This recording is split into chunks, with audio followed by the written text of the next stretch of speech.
which some may say is a good thing. For the benefit of those who are vulnerable or otherwise anxious about becoming ill, we ask that you continue to respect the decision of those who still wish to wear a face mask. But if you are wearing a mask, please do remove it whilst speaking. Please do not hold a stem. They are very expensive to repair. For the benefit of those watching the live stream, please use your microphone every time you speak, including when you participate in a recorded vote. You may find it easier to be seated whilst using your microphone. I propose to take a break of 20 minutes at approximately 12:30 to allow those of you that wish to take refreshment or use facilities to be able to do so. Okay, obviously that will depend on where we are on a particular agenda item. So we will move on to item 1. I will ask that members please turn off their mobile phones. Any of computers that have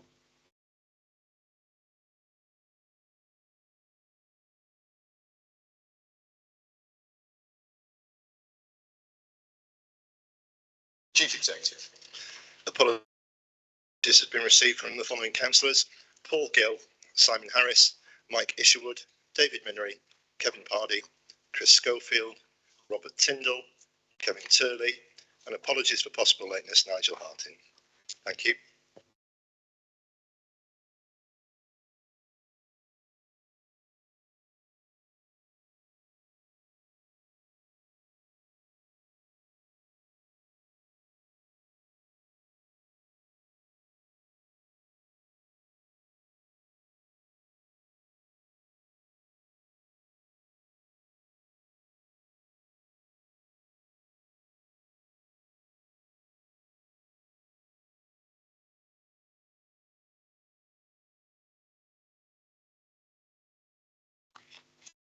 Okay, we'll have another go. Apologies for that. I was unaware that it decided to end its use of this meeting. Okay, item 3. I move the minutes of the previous council meeting as held on the 6th of July 2023 as circulated with the agenda papers be signed as a correct record. Remind members that they can only raise an item question the accuracy of the minutes. They cannot raise a matter of question, exploration, or debate. Brian, I believe you're going to second that? Yes, I second that. Okay. Are there any corrections that need to be made? No? Excellent. So I will take that then as read. Oh, I will take a vote on it. I should do, really. All those in favour of accepting those minutes, please show. Any against? Any abstentions? Okay, so announcements: to receive such communications as Chair, Vice Chair and Head of Paid Service may desire to lay before the Council. You've already had a list of our engagements, but I will take a minute now just to welcome our newly elected Councillor Andrew Sherrington, who was elected to the Warfield Division in the by-election on the 7th of September. I've already said hello, but welcome. Okay, and obviously I've referred you already to the list of engagements that myself and the Vice Chair have undertaken, and it was circulated by email. So we'll move on to item 5, which is public questions, and in accordance with Procedure Rule 14, we will now deal with questions from members of the public in accordance with advised procedure rules. The Assistant Director of Legal and Democratic Services will read out the public questions received from members of the public who are not present. The relevant portfolio holder will respond to the questions. There have been 6 public questions received, and the first question is from Mr. Michael Hines, and I believe Tim Collard is going to read that. Thank you. The question is this: please explain on what basis the leader of the council selects the councillors to be chairs of overview and scrutiny committees.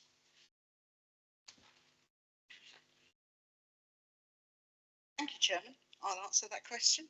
The process for choosing the chair of each scrutiny committee is like any other committee in that nominations are put forward by members of the committee itself, and then they vote on these nominations to elect a chair. To be absolutely clear, the leader does not elect chairs of committees. As the administration, however, we as a group determine who from our group sits on each committee, and nominations for the chair will be discussed. If I were to list the qualities I would expect to see in a chair, I would be looking for someone with experience, tenacity, good communication skills, and someone with the respect of fellow members. I am clear that the role of scrutiny is to hold the executive to account, and I expect the chairs to ensure that their committees ask constructively challenging questions of cabinet. Our current scrutiny chairs have vast experience across many different roles within the council, and the recent changes to the format of scrutiny has also resulted in opposition members taking up the roles of vice chair. And again, these members have been chosen for their experience and knowledge in exactly the same way as chairs are chosen. Thank you, Mr. Chair. Thank you. If somebody could seek help turning their computer volume down, that would be appreciated. If you are unable to do it yourself because you don't have the IT keys, I see Mr. Macy hiding his head in his hands there. Perhaps you can get one of your colleagues to give you a hand. Thank you. The next question is from Frank Oldacre. Mr. Oldacre. Thank you. My question is about the North West Relief Road. On the web page for key dates for the North West Relief Road, it follows after planned date of early summer 2023 planning committee due, that it says June, commence advanced works, utility diversions. Now I appreciate the programme slipped, but could you please say what this work comprises and what budget has been allocated? Because this will be at risk, given that the Department of Transport will not have signed off the business case for the road at that point. Thank you, Mr. Oldacre. Portfolio holder. Thank you, Mr. Oldacre, for your question. In advance of any major scheme, a review of affected utilities, gas, electricity, water and telecoms, is undertaken, and wherever possible, these are diverted prior to the start of the main construction works. Mapping and programming for such works is currently underway, although no instruction to proceed has yet been given due to the delay in planning determination. There are no committed budget allocations for the utility diversion programme at this point, as engagement to establish potential costs continue with the utility companies. Preparatory costs included to date sit within the agreed delegated budget for the preparation of the North West Relief Road and Oxham Link Road schemes up to full business case, and the outturn costs for the diversion works themselves will be captured as part of the overall scheme costings within the published full business case in due course. Thank you. The next question has been received from David Curran. I believe, Tim, you're going to read this one.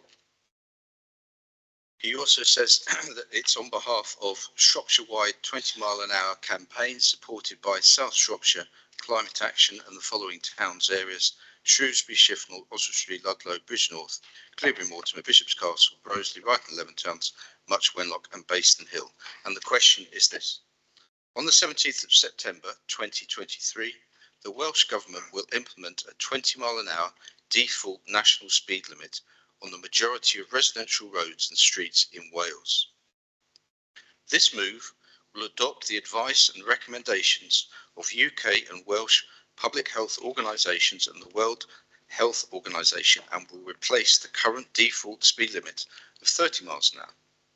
This decision follows the example of local authorities in the UK with a total population of over 20 million who have adopted the same policy. When will Shropshire Council accept public health service advice and implement a default 20-mile-an-hour speed limit on residential roads and streets throughout the county of Shropshire? Okay, portfolio holder again. Thanks, Mr. Curran, for your question.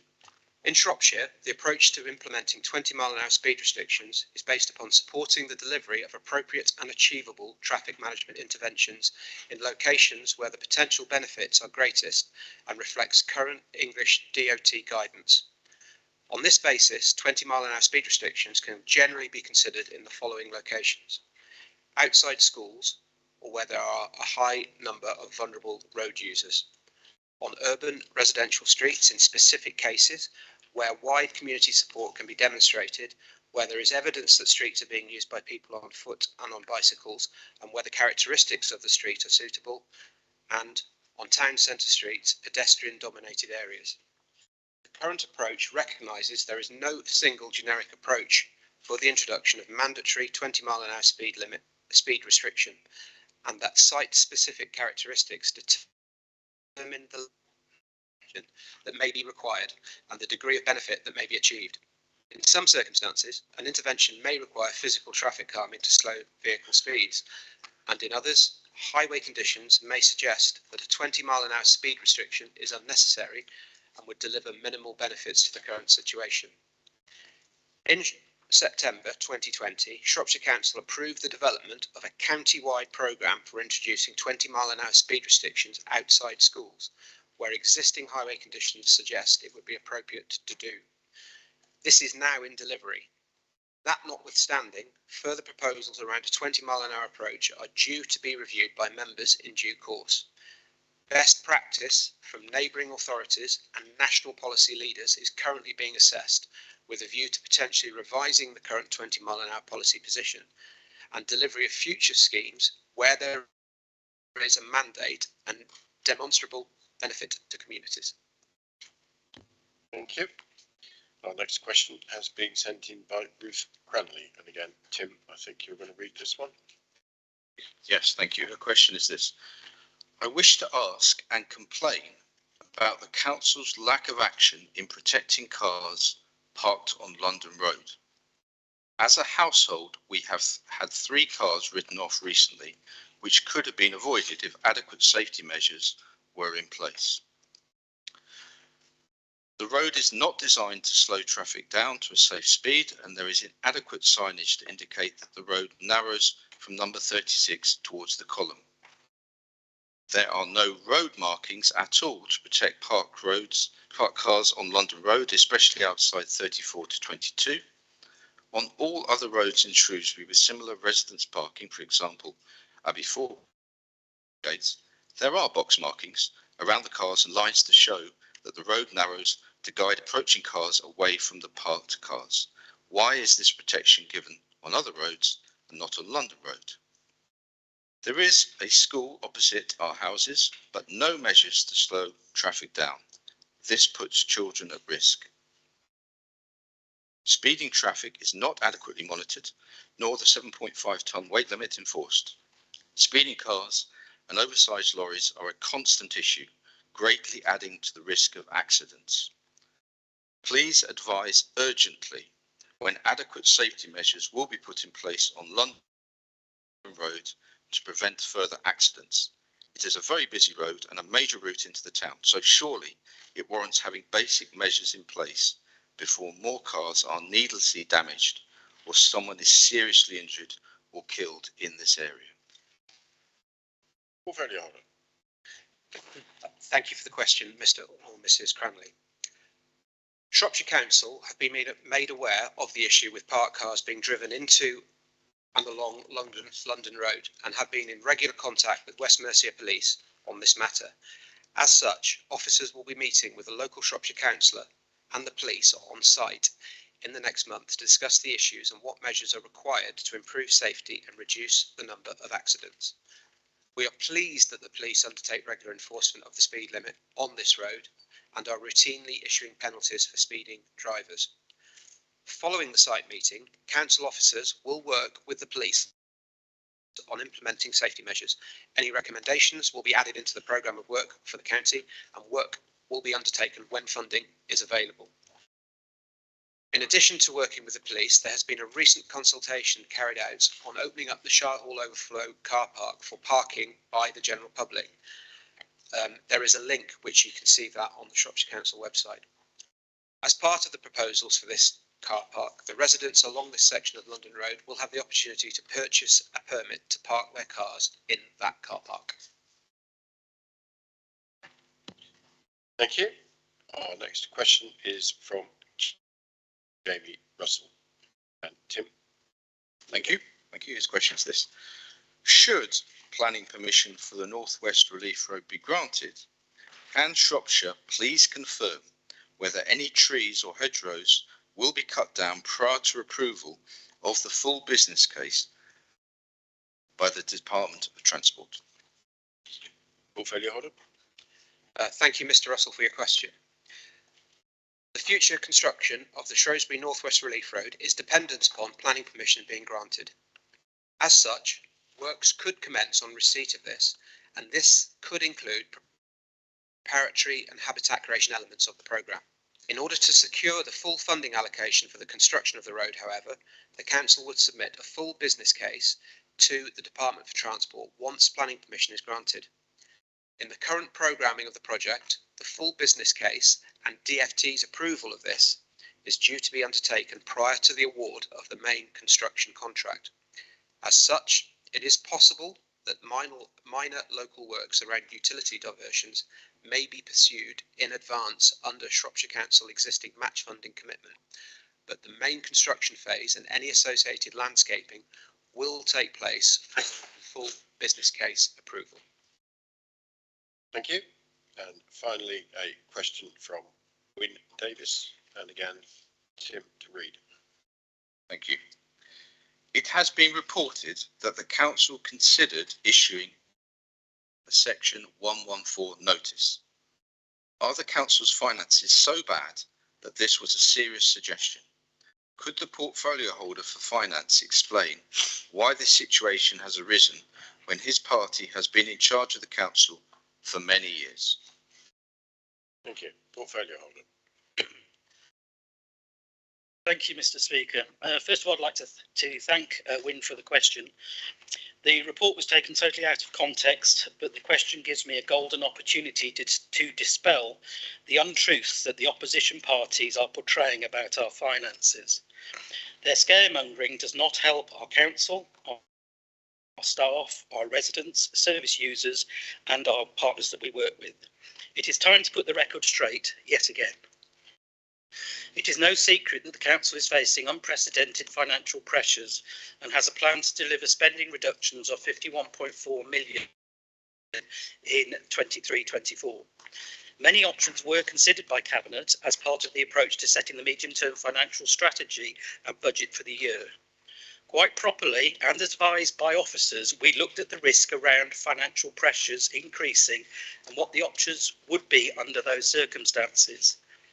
These considerations will continue to be reviewed in the coming months, which is what all well-run councils should be doing at the present time.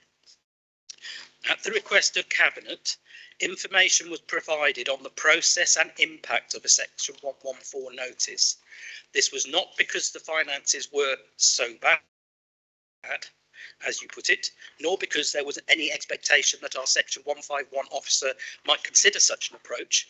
Rather, it was because we wanted to understand what a Section 114 notice really meant and what such a decision could mean for the staff, for the residents and our service users. We now have that clear understanding. It would be a very bad option and a last resort for that reason. We note the number of Section 114 notices and other less formal but nevertheless worrying financial anxieties being raised by other councils. We wish them well on what may be a long and hard journey to recovery. It may be that some of the innovative approaches helping to secure Shropshire's future can be shared with councils facing significant financial challenges. We have agreed an overarching strategic plan, the Shropshire Plan, and we are focused on maximising the efficiency and effectiveness of the council. We have aligned our medium-term financial strategy to the Shropshire Plan to create a modern, efficient, sustainable council, the legacy we will leave for future generations. We have already made good progress on delivering the budget, and we expect the first year of our medium-term financial strategy to be largely delivered by the end of the financial year. Thank you. Thank you very much. Okay, that finishes the public questions. So we will move on to item 6, which is the report of the returning officer, which we've all had for the Warfield Division. I'm going to present the report and move the report being received and agreed. Brian, are you seconding? I would be glad to second that. Thank you.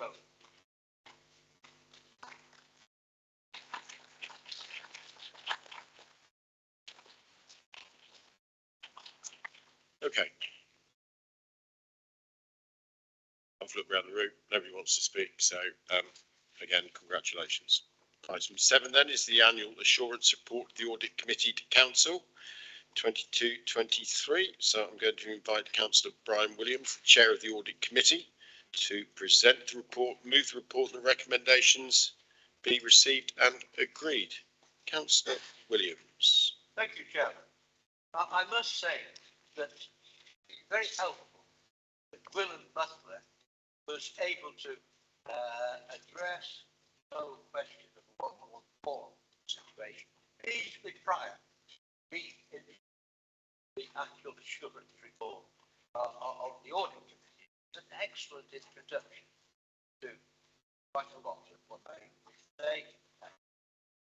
Among the many functions of the audit, two that are really the most important are governance and risk management. Governance means ensuring that whatever the council's policies and procedures may be, they are fully adhered to and carried out by officers and members in full. There's often a confusion between the role of scrutiny and the role of audit. And I want to use a nonsensical scenario to illustrate the difference between the two and what governance by the audit committee actually means. If this council had resolved that before each council meeting we should all jump up and down on our seats 3 times before the meeting commenced, it would be for scrutiny to say, what the heck are we doing that for? It would, however, be for audit through its governance responsibilities to ensure that we all did jump up and down on our seats 3 times before the meeting commenced. I'm pleased to say the council has no intention of passing such a resolution. But that's basically the difference. Scrutiny asks why, or audit says we do as the council's procedures and policies have dictated. Risk management, which is our other primary function, ensures that the council is constantly minded of all the risks that are facing us as a council. And I want to highlight one risk that has been consistently evaluated by the audit committee over the several years past.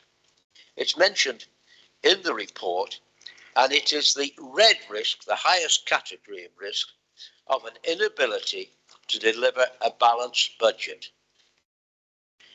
Due to the professionalism of James Walton, our Section 151 officer, and his team, in close cooperation with Gwilym Butler, the portfolio holder who has just addressed us, this red risk identified that this year, on a projected expenditure of 600 million, we would only have income of 550 million.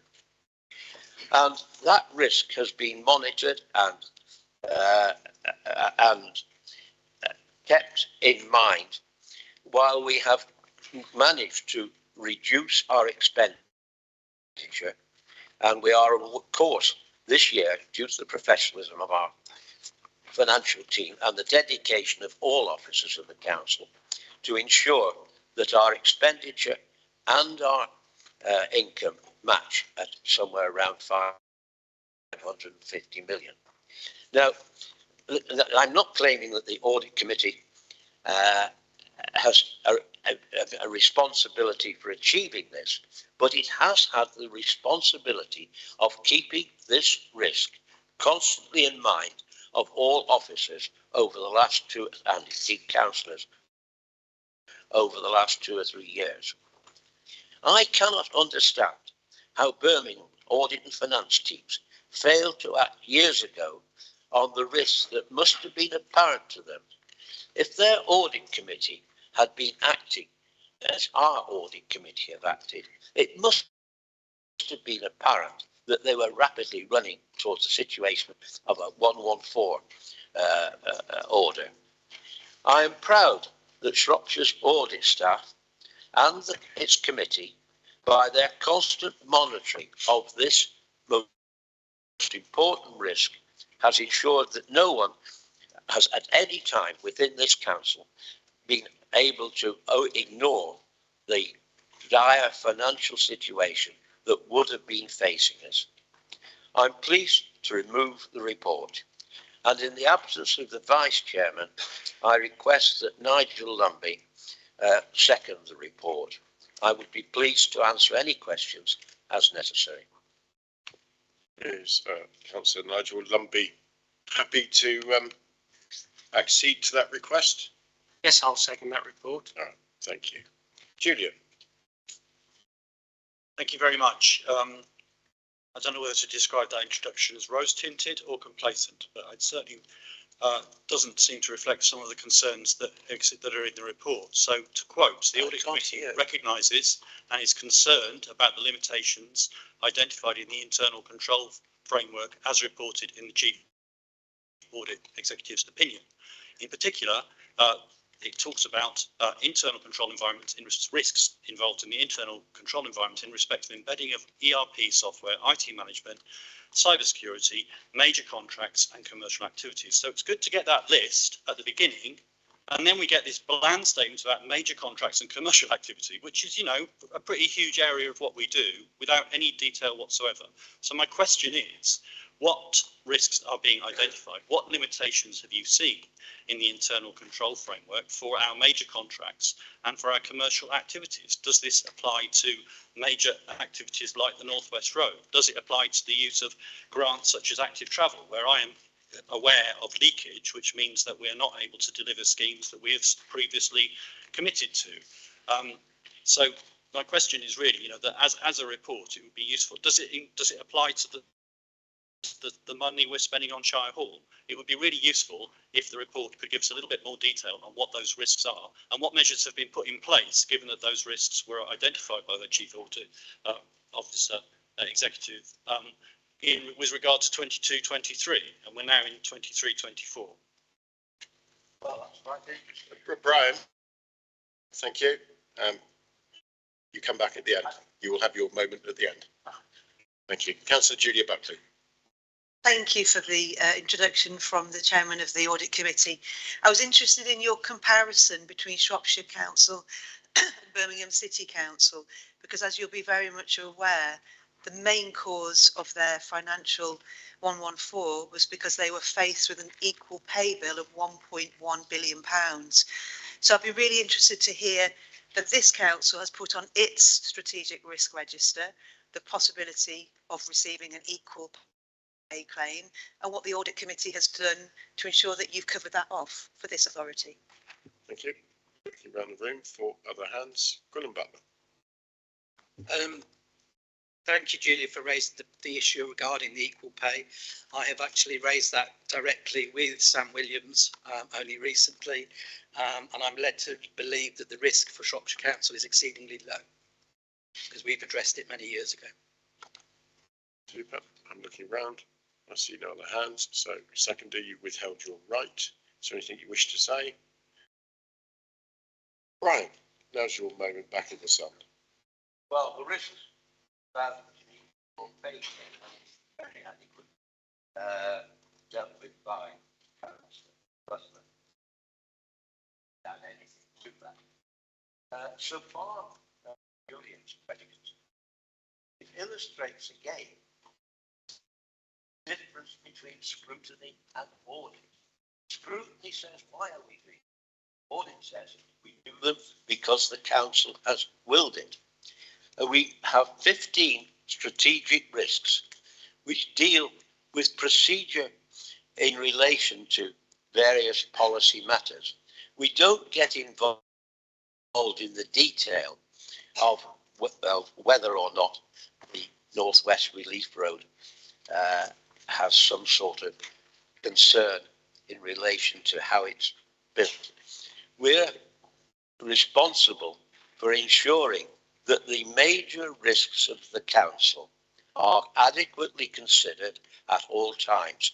Risks are classified by colour, red, green, yellow, to illustrate the seriousness of the risk, and red risk, of which the financial risk was one, are those that are given the most concern and that are ensured by the audit committee are not allowed by any officer, whatever level, to escape their attention. But the detail of how these risks are developed in accordance with particular matters of procedure is left to scrutiny to ask, why are we doing this? Is this adequately covered? So that's the difference. We deal with the major policy risks. Scrutiny will ask why these things are happening. Thank you, Julian. It's no good putting your hand out. We've had the seconder. Well, there was a time for members to debate. You didn't put your hand up there. You can't put your hand up as we're drawing to a close. So, thank you.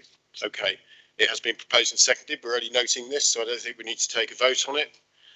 So we will move on to the next item, which is the Capital Strategy 22-23 to 27-28 mid-year review. I'm going to invite Councillor Gwilym Butler, Portfolio Holder for Finance and Corporate Resources, to present the report, move the report, the recommendations be received and agreed. Gwilym. Thank you, Mr. Chairman. Another first for the financial openness is to bring forward a mid-term capital strategy, as promised, to allow all members to be engaged in the development of opportunities across the county where identified prior to the formal budget process over the winter and spring. It is also reassuring that we can still maintain a capital strategy with its associated costs well within our current revenue budgets, and these will be stringently monitored moving forward in relation to cost of delivery and borrowing if required. This was debated at length at Cabinet and will be a part and there will be a task and finish group under scrutiny, so any details members are not happy with or wish to explore can be debated fully in the scrutiny process before it comes back to Cabinet and Council in the budgetary process. I move the recommendations 3.1 to 3.5. Thank you. Thank you very much. And that is being seconded by... Formally second and reserve my right to speak. Thank you. Okay, I've had Councillor Tony Parsons indicate, and then Ted. And then, I'm doing it right so quickly, my shorthand's not what it used to be. Thank you, Roger. Rob.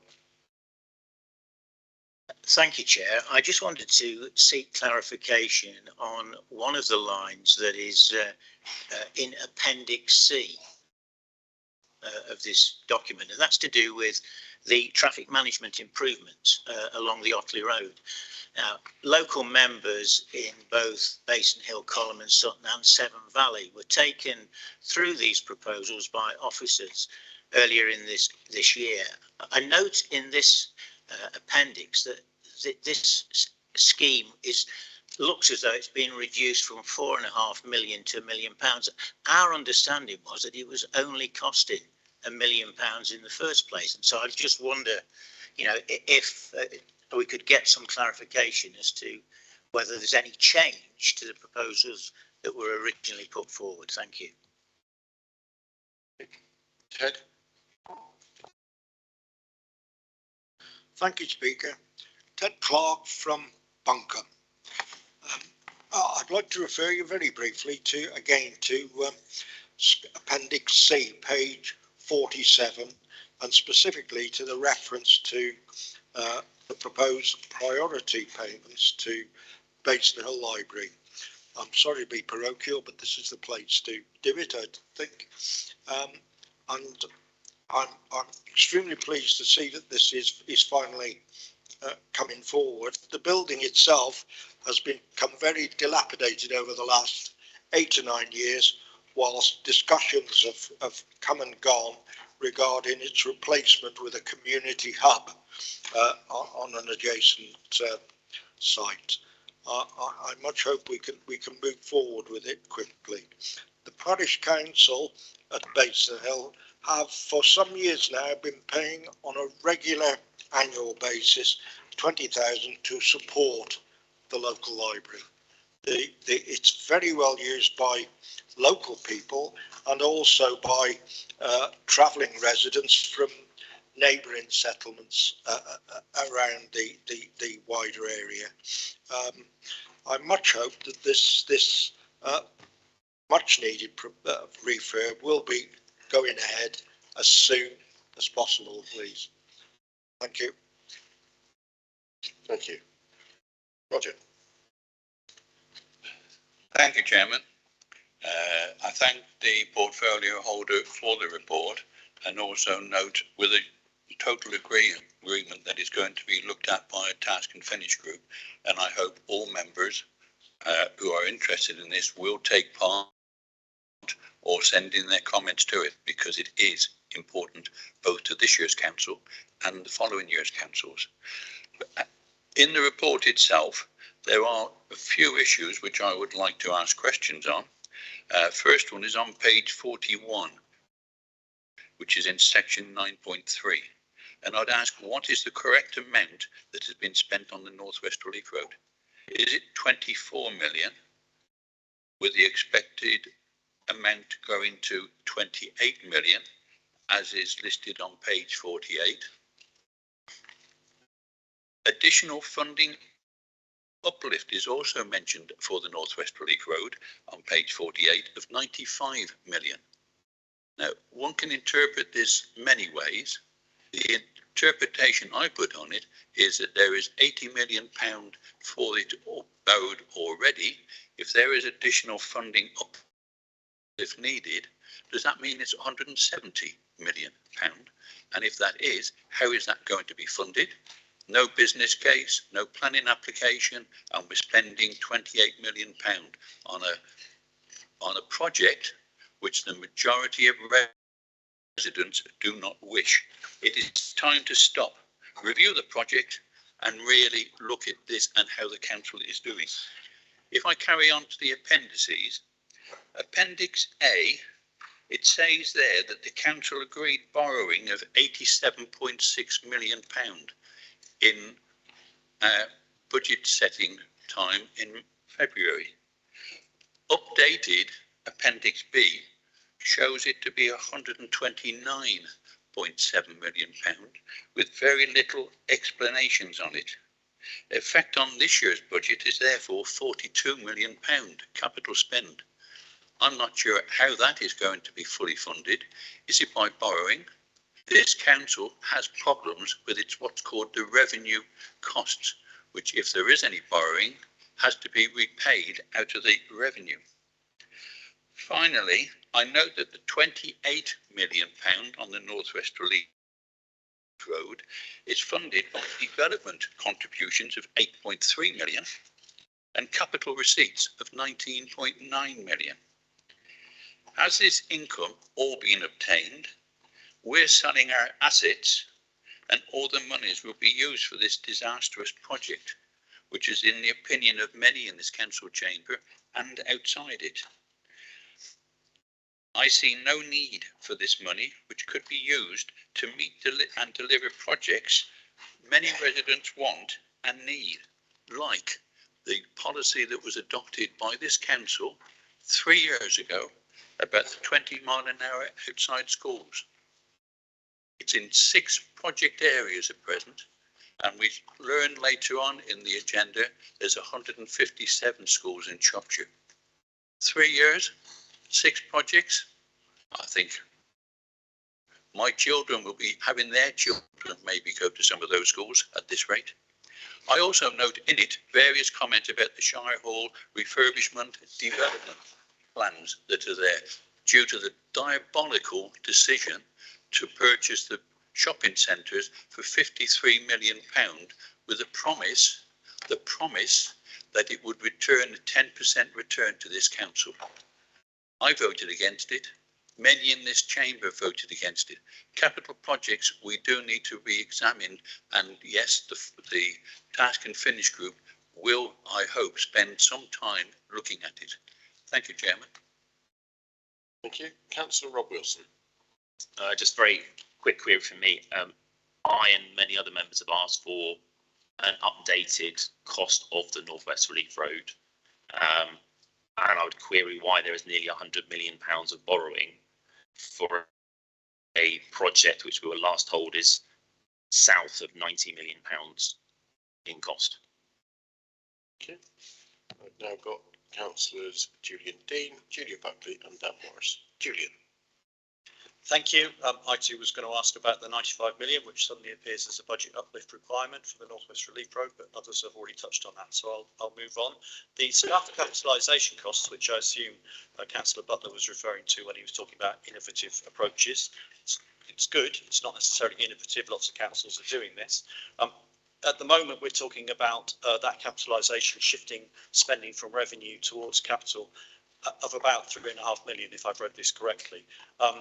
That's small beer in terms of our capital programme, but presumably as this rolls on and as more spending is shifted into capital, the impact is going to be greater. So my question is, in terms of the risk towards the future capital programme from staff cost capitalisation, what assessment of that risk is there currently?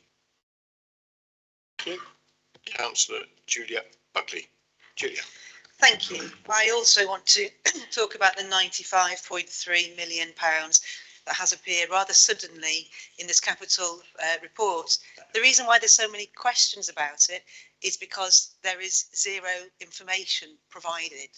So Appendix A, members, is the last time you were asked to approve the capital programme, and Appendix C are the changes since the last time that you were asked.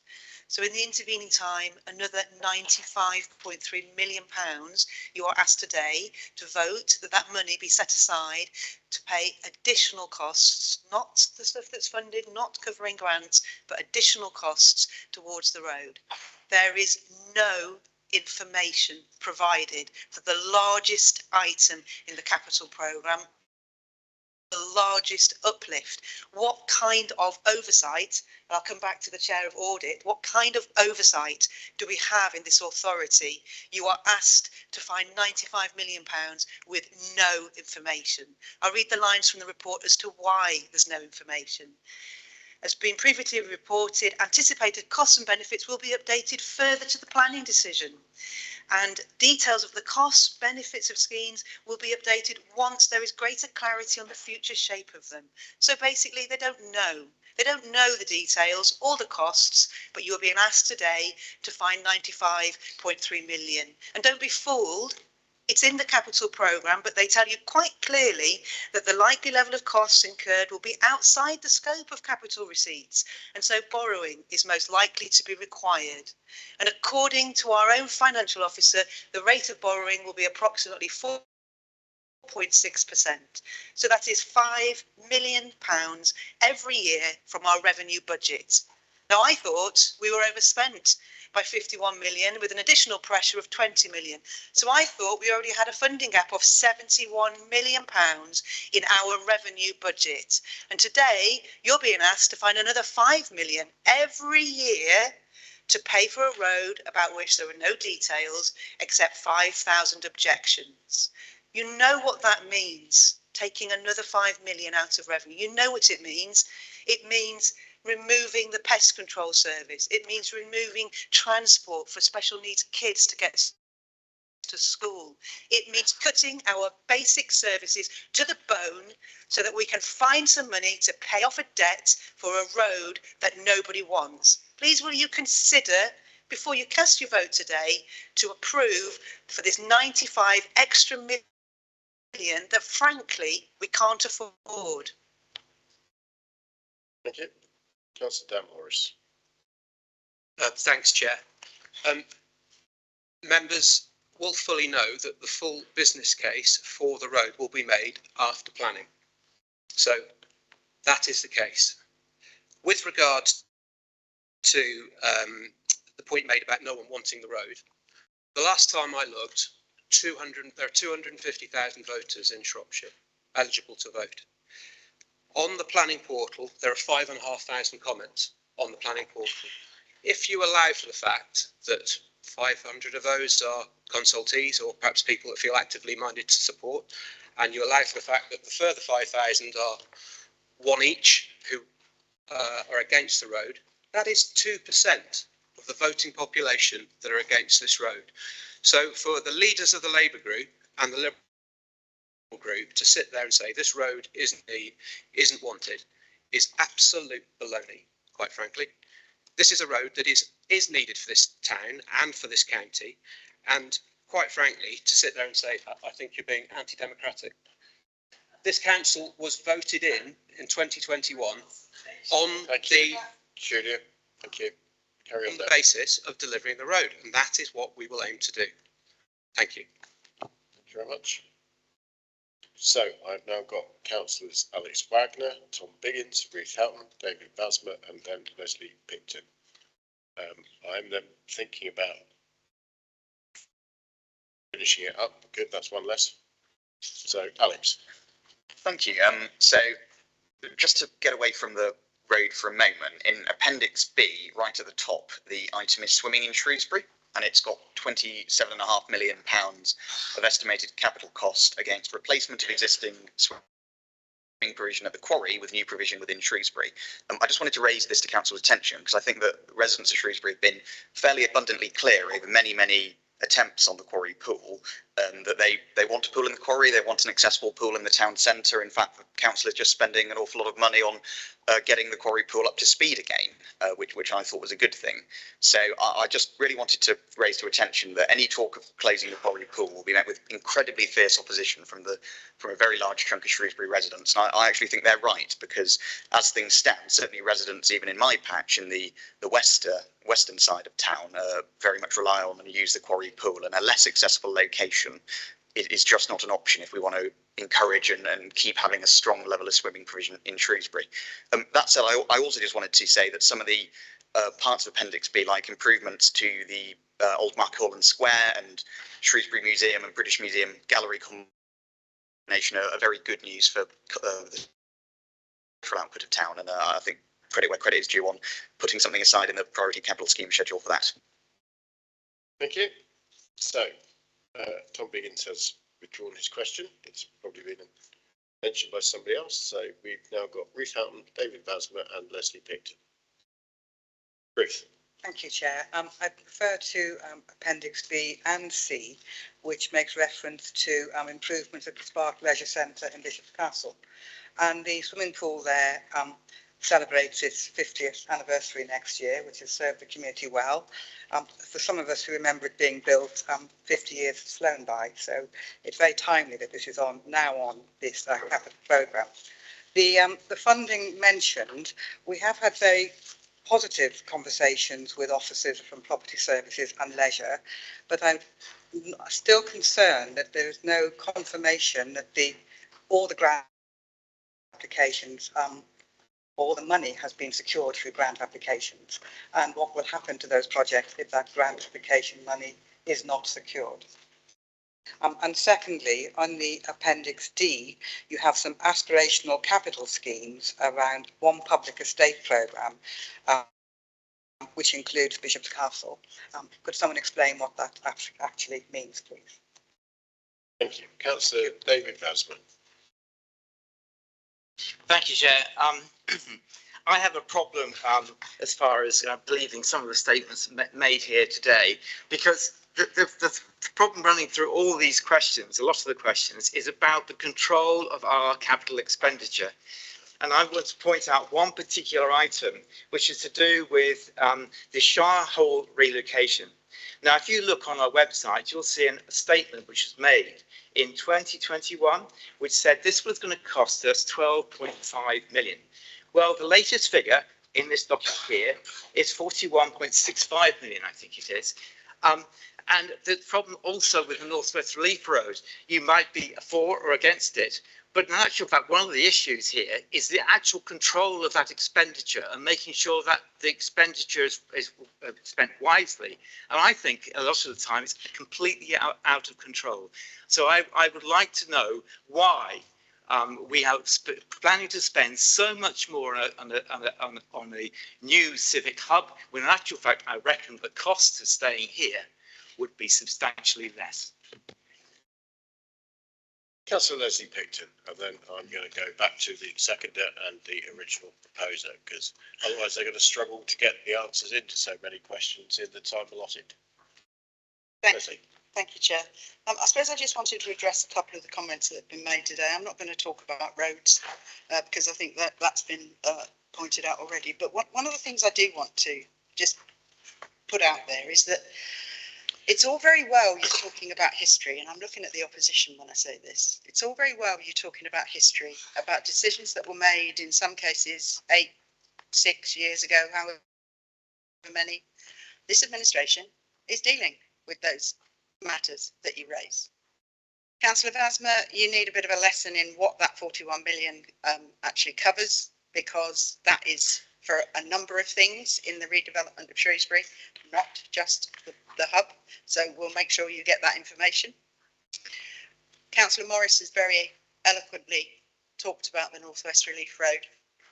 But the thing that I really want to bring to the attention of council today is we are in difficult times in this country in terms of finances. You are all very well aware of that. This council is dealing with those finances and is dealing with them well. I get very agitated when you talk about lack of control, because the control in this year going forward and the past 3-4 months, however many it is, I have seen greater control of finance in this council than I've ever seen, whether as an officer or as a member actually, because Cabinet and the executive management team are working as one. We have tried really hard to bring in the group leaders and to bring in scrutiny in a very open and transparent way. And what I see in the chamber today is political point scoring. I don't actually see any recognition of the fact that we are dealing with the purchase of the shopping centres. You just harp back onto the fact that we shouldn't have bought them. Well, actually, there's not one of us in this council chamber that can do anything about that, but we can look at the future. And that's exactly what we're doing. So please refrain from scaremongering. Just stick to the facts, which is what you'll find in that capital report. Thank you, Mr. Chair. Okay, thank you. So, Councillor Dean Carroll, you seconded and reserved. I'm sure. Thank you very much, Chairman. There's a couple of points raised that I want to come back to. Firstly, Councillor Evans raised the issue of the sale of assets for the North West Relief Road. What that 18/19 million pound of asset disposal and capital receipts refers to is the Shropshire Council owned land within Shrewsbury Sustainable Urban Extension West, the land that is and always has been predicated upon the Oxon Link Road section of the North West Relief Road being delivered in order to be deliverable and saleable. That has been in local plan since 2015. This is not selling off prime assets or family silver. This is a transaction of disposing of development land at premium price that was always planned to happen as part of the 2015 local plan, the Oxon Link Road, and ultimately the North West Relief Road. To claim otherwise is disingenuous, because I know, Councillor Evans, as you've been here even longer than I have, that you have sat through assiduously and almost certainly taken notes in dozens, if not hundreds, of briefings where that has been pointed out. And I have stood both in this chamber, at Cabinet and at scrutiny, and made that point ad infinitum over the last 2.5 years. So I would set the record straight on that and point out that that is an inaccurate statement that you've made. Councillor Vasma, you've stated that the cost of staying at and renovating Shirehall would be significantly lower than the cost of relocating. Well, if that's the case, then I would invite you to present the structural surveyors reports, the technical experts reports, the asbestos removal reports, than the fire works assessments that you've acquired from reputable and registered professionals to back up that statement.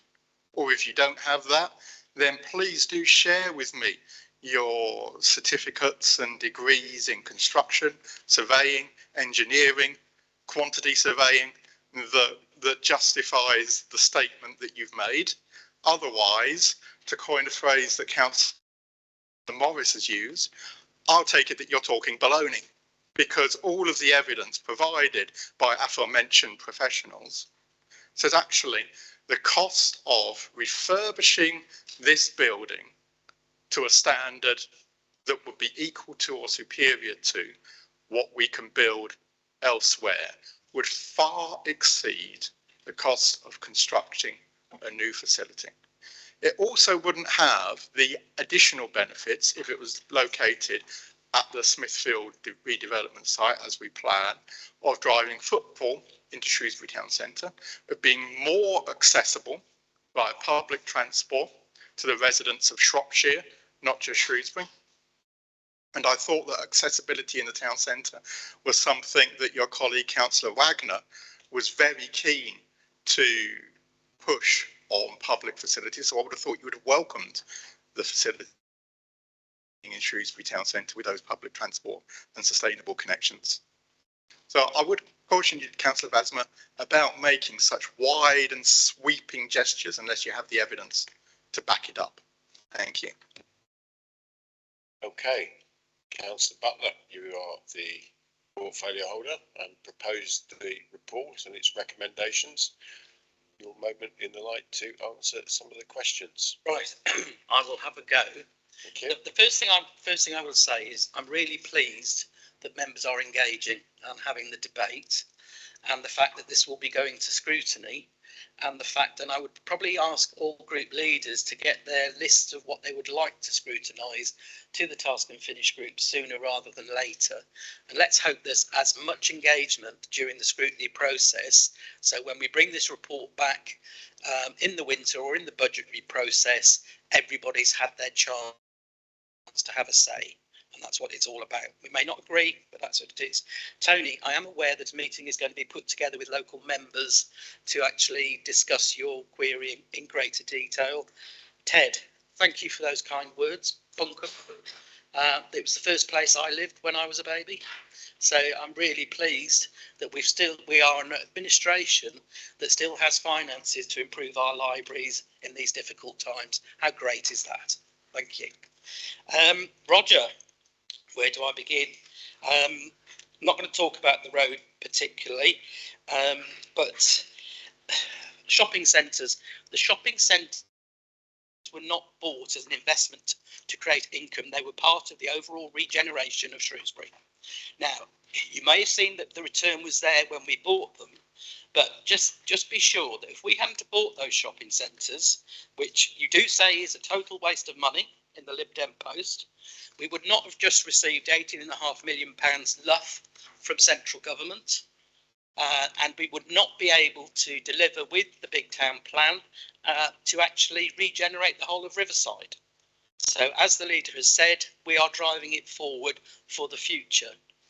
The schools, I know we've only just done 6. Have you already forgotten about a pandemic that's happened in the last 4 years? I'm sorry, but you know, we are catching up, and there is going to be some schools. I know where I am, my school's at the end of a cul-de-sac, and doesn't need a 20-mile-an-hour speed limit. What shall I move on to now? Capitalisation. Julian, I have a tendency to agree with you, but it is a sit for regulation that's come in. With people who've got specific questions like Ruth and Bishop's Castle, if you don't feel it's appropriate to go to scrutiny, at any time, any member can email me and I will find that information out for you. So my door is always open, as I've always said. Now, it's an interesting one with Julia and our cost of £5 million that we won't borrow until we get the road done. And I think there is a stark difference, and that's what the people of Shropshire can actually see today. They can actually have an administration that wants regeneration of Shrewsbury. They want economic growth. They want land for housing, including affordable housing. They want land for business parks, for jobs, to create a vibrant economy for our market town and to make Shrewsbury bigger and brighter than it already is. Or you can put it in aspic and we'll leave everything exactly as it is because it's fine as it is. Well, I'm sorry, on this side of the table, we don't think we should stand still. We need to embrace the future. We need change. And as our great leader in London said this morning on the radio, it is about the future of our children. And it is about creating opportunities and the right houses and the right jobs for those people moving forward. And there will be a fight and there will be a stark difference between us, but then it'll be up to the public to decide for both of us, won't it? Thank you. Mr. Chairman, on a point of order, my name has been mentioned at least twice, and I would like a personal explanation of it and answer those accusations that have Roger, been made. I'm not going to take your point of order. I mean, the bottom line is some of these agenda items are often contentious.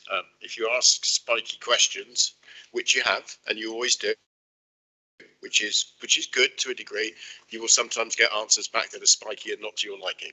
So, sorry, Chairman, they are incorrect and wrong, and the council needs to know the correct answer. Roger, I'm not going to accept your point of order. Okay. Okay. There are a number of recommendations, 3.1 through to 3.5. All those in favour, please show. Yep.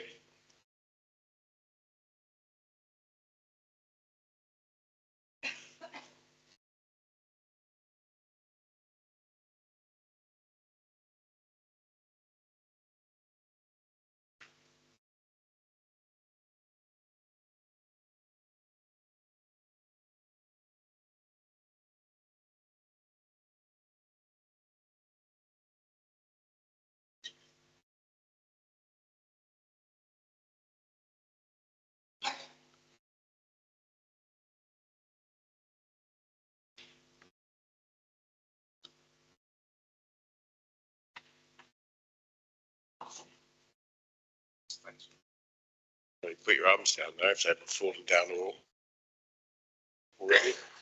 All those against, please.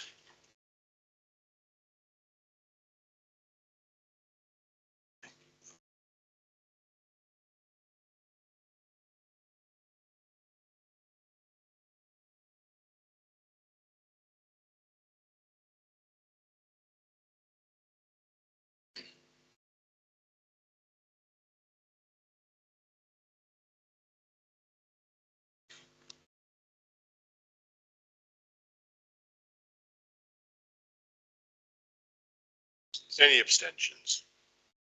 One abstention. Two abstentions. Well, that was easy to count. Even I got it wrong. Okay. So that has clearly passed. Thank you. We will move on then to item 9.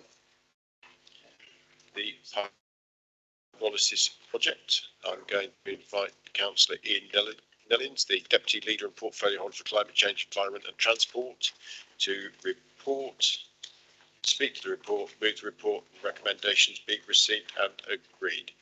Councillor Nellins. Thank you, Chairman. First of all, can I draw members' attention to an email I sent earlier this morning, which has a graphic showing the pyrolysis process. This report seeks approval for the procurement, installation and operation of a pyrolysis demonstration unit, which will process council green waste and all residual biomass into biochar, renewable energy and associated carbon credits. The Shropshire Plan's healthy environment priority highlights the importance of investment and joint working to tackle climate change and maintain, protect and enhance our outstanding natural environment. Our estate requires the removal of thousands of tonnes of biomass each year, which is currently a financial burden. In some cases, this results in some areas not managed as effectively as they could be in the best interests of biodiversity. Low-grade biomass is increasing in value as alternative uses are being found and aspects of the circular economy are being developed. Our climate change strategy has a target of net zero carbon emissions by 2030, but emissions reductions alone is not sufficient. We also need to consider greenhouse gas removal methods. Greenhouse gas removal methods like tree planting can help reduce net emissions, but trees are slow in growing and they are also at risk. Alternative forms of carbon removal, such as pyrolysis, has considerable economic and environmental benefits. Pyrolysis is a thermal breakdown of material, in our case plant matter, in the absence of oxygen. The heat drives off gases and oil, and what is left is mostly carbon in the form of char. The combustible gases and oils driven off are burnt in a generator to produce clean, renewable energy, around 35% of which will power the unit. The rest can be sold to nearby businesses and residents or to the grid. Residual heat can also be used in district heat networks where available. Biochar can remain in soils or material for hundreds or even thousands of years without degrading. Biochar is typically between 60 and 80% pure carbon. We measure carbon emissions in weight of carbon dioxide equivalent, and 1 tonne of biochar effectively stores between 2 and 3 tonnes of carbon dioxide. This is greenhouse gas removal method. Biochar has a multitude of uses in a wide range of sectors, including agriculture, horticulture, arboriculture, industrial production and construction. Biochar is increasing in use as a soil improver and a means of retaining nutrients on farmlands. All uses of biochar include preventing agricultural runoff of nutrients and pesticides that can degrade water quality, reducing nitrogen losses during composting, preventing ammonia release from poultry farm buildings, and increasing methane yields during anaerobic digestion. The acquisition of a pyrolysis plant has been assessed, and it has been determined that it will assist the council in meeting its sustainability and carbon reduction targets, as well as being commercially viable. 3 possible locations have been identified. They are in Bridgenorth, the old highway salt depot on Old Worcester Road; in Ludlow, the ex-biodigester plant at Corder Road; and at Shrewsbury, the land adjacent to the ERF at Battlefield. Procuring this first pyrolysis technology for our area will enable Shropshire to become the first local authority to fully lead on a pyrolysis system. I'd like to thank Councillor Rosemary Dartnell for her questions that she's already submitted, and hopefully she's seen the extensive responses. A lot of research and work has gone into this project, and I'd like to congratulate all those officers from across the various parts of the council for their dedication, motivation, and the outstanding work and energy they've put into this project. It's recommended that the council approves the investment in pyrolysis technology for the purpose of producing and selling biochar, renewable and sustainable electricity, and carbon dioxide removal certificates issued as a result of physically removing CO2 from the atmosphere. Also approves capital funding of £2 million to be financed from the Commercial Investment Fund to fund the acquisition, installation and commissioning of a fully operational plant capable of producing a minimum of 500 tonnes of biochar per year. Delegates authority to the Executive Director of Place in consultation with the Portfolio Holder for Climate Change, Environment and Transport and the Portfolio Holder for Housing and Assets to determine which of the possible locations is best suited to host a demonstrator project and to make a final decision on the site after the site options analysis has been completed. Delegates authority to the Executive Director of Place in consultation with the relevant portfolio holders to negotiate and agree the terms of any and all agreements necessary for the implementation of the ongoing operation of this project. And I propose that to the council. Thank you. Very well done. We have 10 seconds left, so thank you very much. And I believe that's being seconded by, is it Councillor Carroll? Formally second and reserve my right to speak. Okay.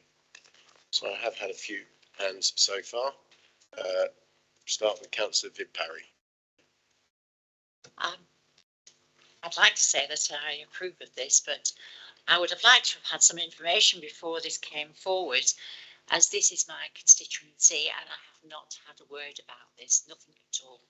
I'd like to thank the officers for doing all the work, but I then approached the Town Council and Ludford Parish Council, which they were both in my constituency. We are not very concerned that nothing has been said to us. I really would have thought that this council would have had the courtesy to speak to me before this about this project. But as things are at the moment, it's quite obvious that I wasn't found to be important enough to speak to. I really would like to have more information, as there are aspects of this that I am not happy about. And as this council shut down the digester that we had there for quite a few years because of the problems that we have, it is a concern to the people, and we have quite a large estate of housing in this area that would want to know exactly what is happening. So myself as a councillor would like to say, please could I have more information? The Town Council and Loughborough Parish Council would like to have more information, and it would be courteous to do that. Thank you. Thank you. Councillor Andy Boddington. Thank you, Chair. I welcome this wherever it's located, and I think it is important that the council takes a lead on green energy, and that in effect it replicates the success of the biodigester. Now, Viv has mentioned there were some problems that were towards the end of its life when it's experimenting with different feedstocks, but it was experimental.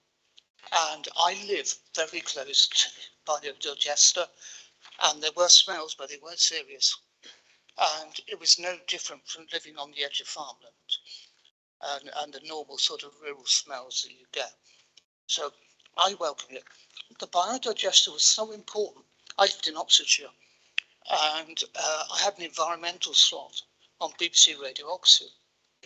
The biodigester was so important in the country. I came across to Ludlow to visit the biodigester and talk to the people there. I mean, the beer and food was good here as well, but I specifically came in order to do a briefing on Radio Oxford.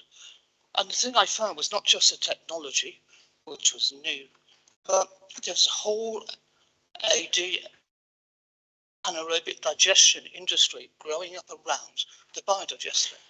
And at that point, there are around 120 jobs in the industry in South Shropshire, around Ludlow. In Oxfordshire, there were no jobs. And it was just coming Oxfordshire, and there were no AD plants. And Ludlow, Shropshire, it was an SSDC project that they actually led the way for the country. I'd like us to do that again. Of course, I would like this to be in Ludlow. We've got a site that is an established site that is unused and can be readily converted. But there will be an assessment. We need to see the results of that. But to repeat, I welcome this. Yes, I've got Councillor Julian Dean next. Julian. Thank you very much. I too welcome this, and I congratulate the officers who've worked on this. As I understand it, it's been quite torturous getting this to the stage where it can be brought to council. So it's very welcome. Although I do, having heard from Councillor Perry, I do think that's a serious concern. If we're going to take forward green investment, then we have to win our local communities over to supporting it and over to understanding the opportunities that it's presenting to the community as well as to the council. So that is a bit of a concern, and I support her in saying that should have already taken place.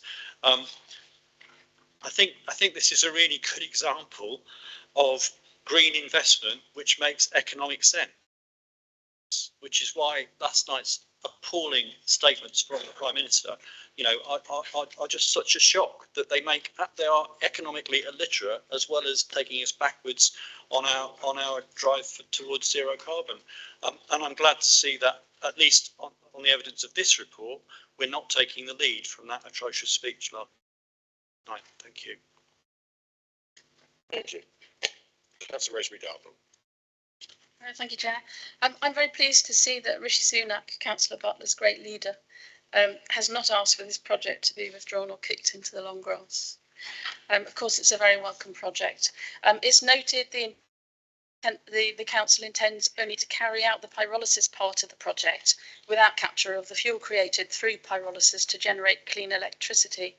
In the meantime, the 65% residual gases from pyrolysis contain a high percentage of methane, far more polluting by volume than carbon dioxide. These gases will be systematically burned off or wasted until the energy capture facility is added. While the project is financially viable in this partial condition, it's vitally important to maximise the environmental integrity of the project and ensure all aspects of the project is implemented in quick succession. This is part of the view of the world when we need to look at financial viability as well as sustainability viability, environmental viability as well, in all our decisions, in my opinion. I'd also like to ask, does the implementation of this new recycling scheme mean Shropshire residents will not, in the foreseeable future, be faced with an additional charge for green bin collection, as has been discussed at various points?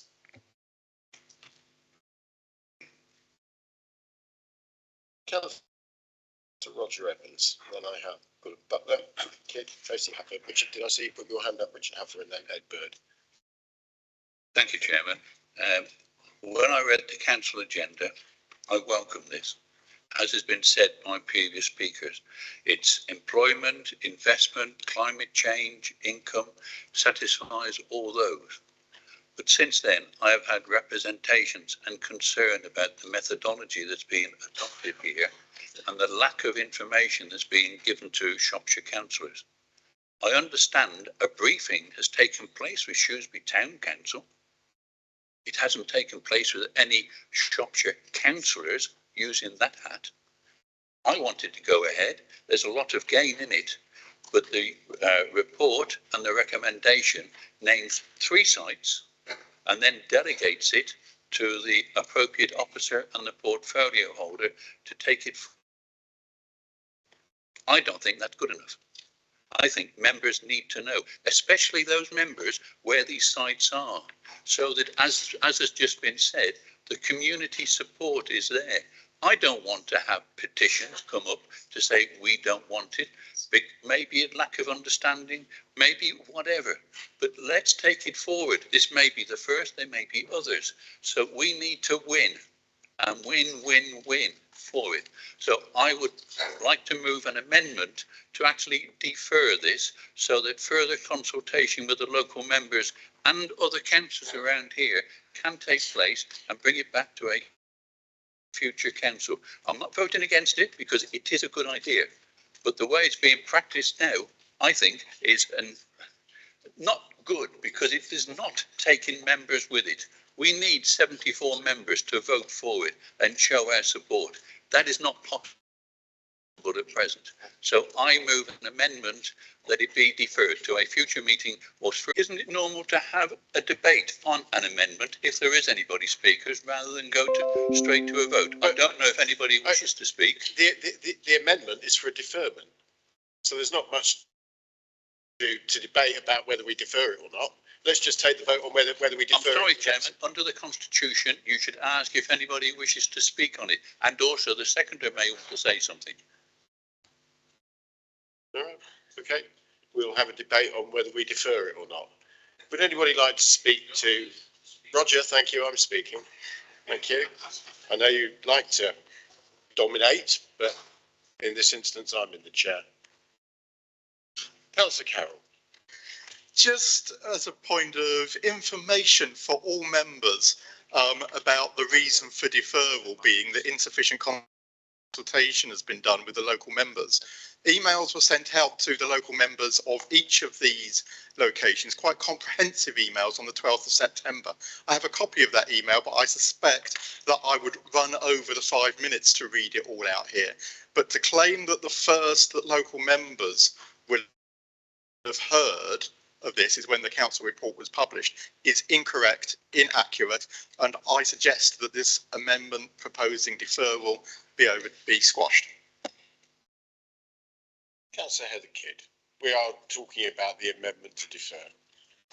I understand that, and I'm quite bright some of the time. So yeah, I know. If I would like to, there are some significant questions I would like to be able to ask about this, because in the past, and there are members of this chamber who will remember this, there was a project brought forward for Bishop's Castle for pyrolysis and gasification. It was quite a long time ago, and actually you don't get a greener place, really, in many respects, than Bishop's Castle. It became a really difficult issue. and therefore taking local members, whether they've had an email or not, with you, but also the rest of the chamber is really important. I have a science degree. There are some really important questions I want to be able to ask about this before I can say, actually, this is a really good thing. I would like to know the actual contents, not the percentages and so on, of biochar, because there will be other things than carbon in it. There will be other things that are actually going to be included. I would have liked to have had a briefing before we got here so I could have asked those questions. And that's my point. I'd really like to be able to sit in a room and go through those things. So the actual contents, I want to know what other nasties might be in it, whether they've all burnt off, how the scrubbers work, all of those things. I would also like to know, that diagram that Ian has sent out is really useful. It's very simple. It really gives a very good view of it. So I'm not being anti, I just want to know the answers to some questions. The biomass, garden waste and wood clippings going into this is a significant problem for a big chunk of the south of the county, because it isn't just wood clippings and garden waste that goes in our green bins. It's food waste as well. So will this actually take a mix? Because if it does, it gets over all sorts of things. If it doesn't take the food waste as well, then actually, what are we going to do to segregate those individual parts? So my reason for wanting this to be deferred is so that I can ask all those technical questions that I would like to do. I've got lists of them before I actually finally vote for this. I'm not saying it's a bad idea. I actually thought the Bishop's Castle idea was a good idea.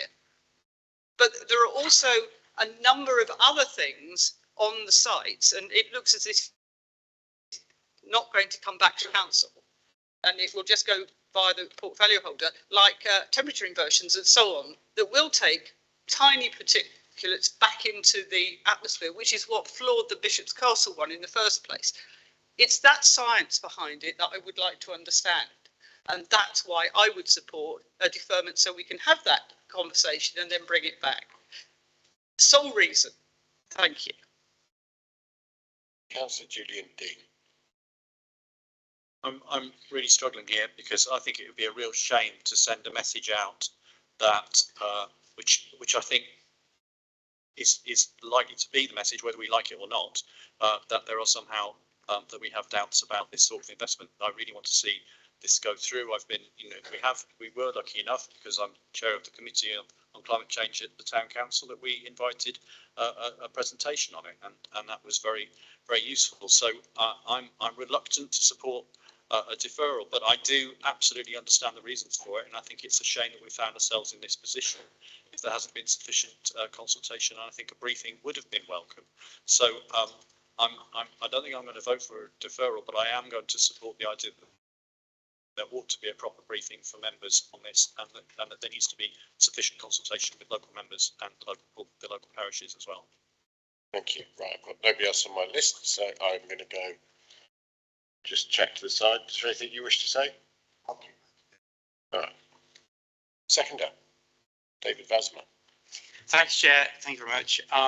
Yes, I mean, I think that the key question here is members should get proper advice, proper briefings on proposals like this, which I support.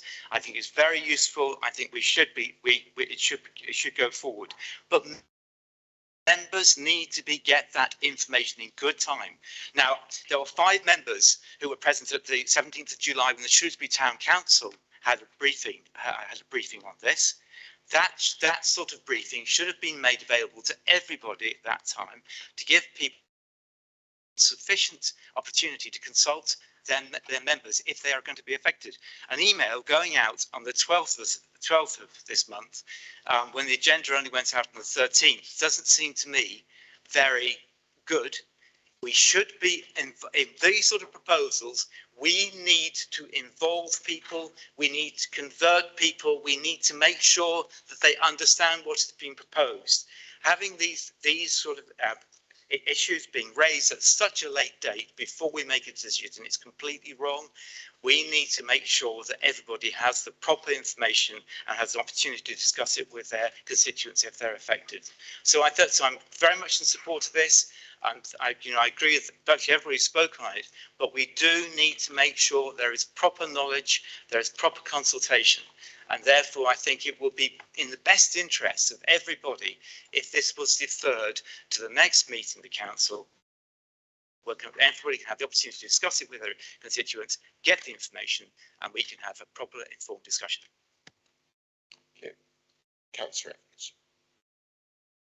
I'd like to, Chairman, but I think you may be advised that I have no right to reply. Right, no, you don't. There's always a flip side that's good, isn't there? All right, so there has been amendment proposed and debated and seconded.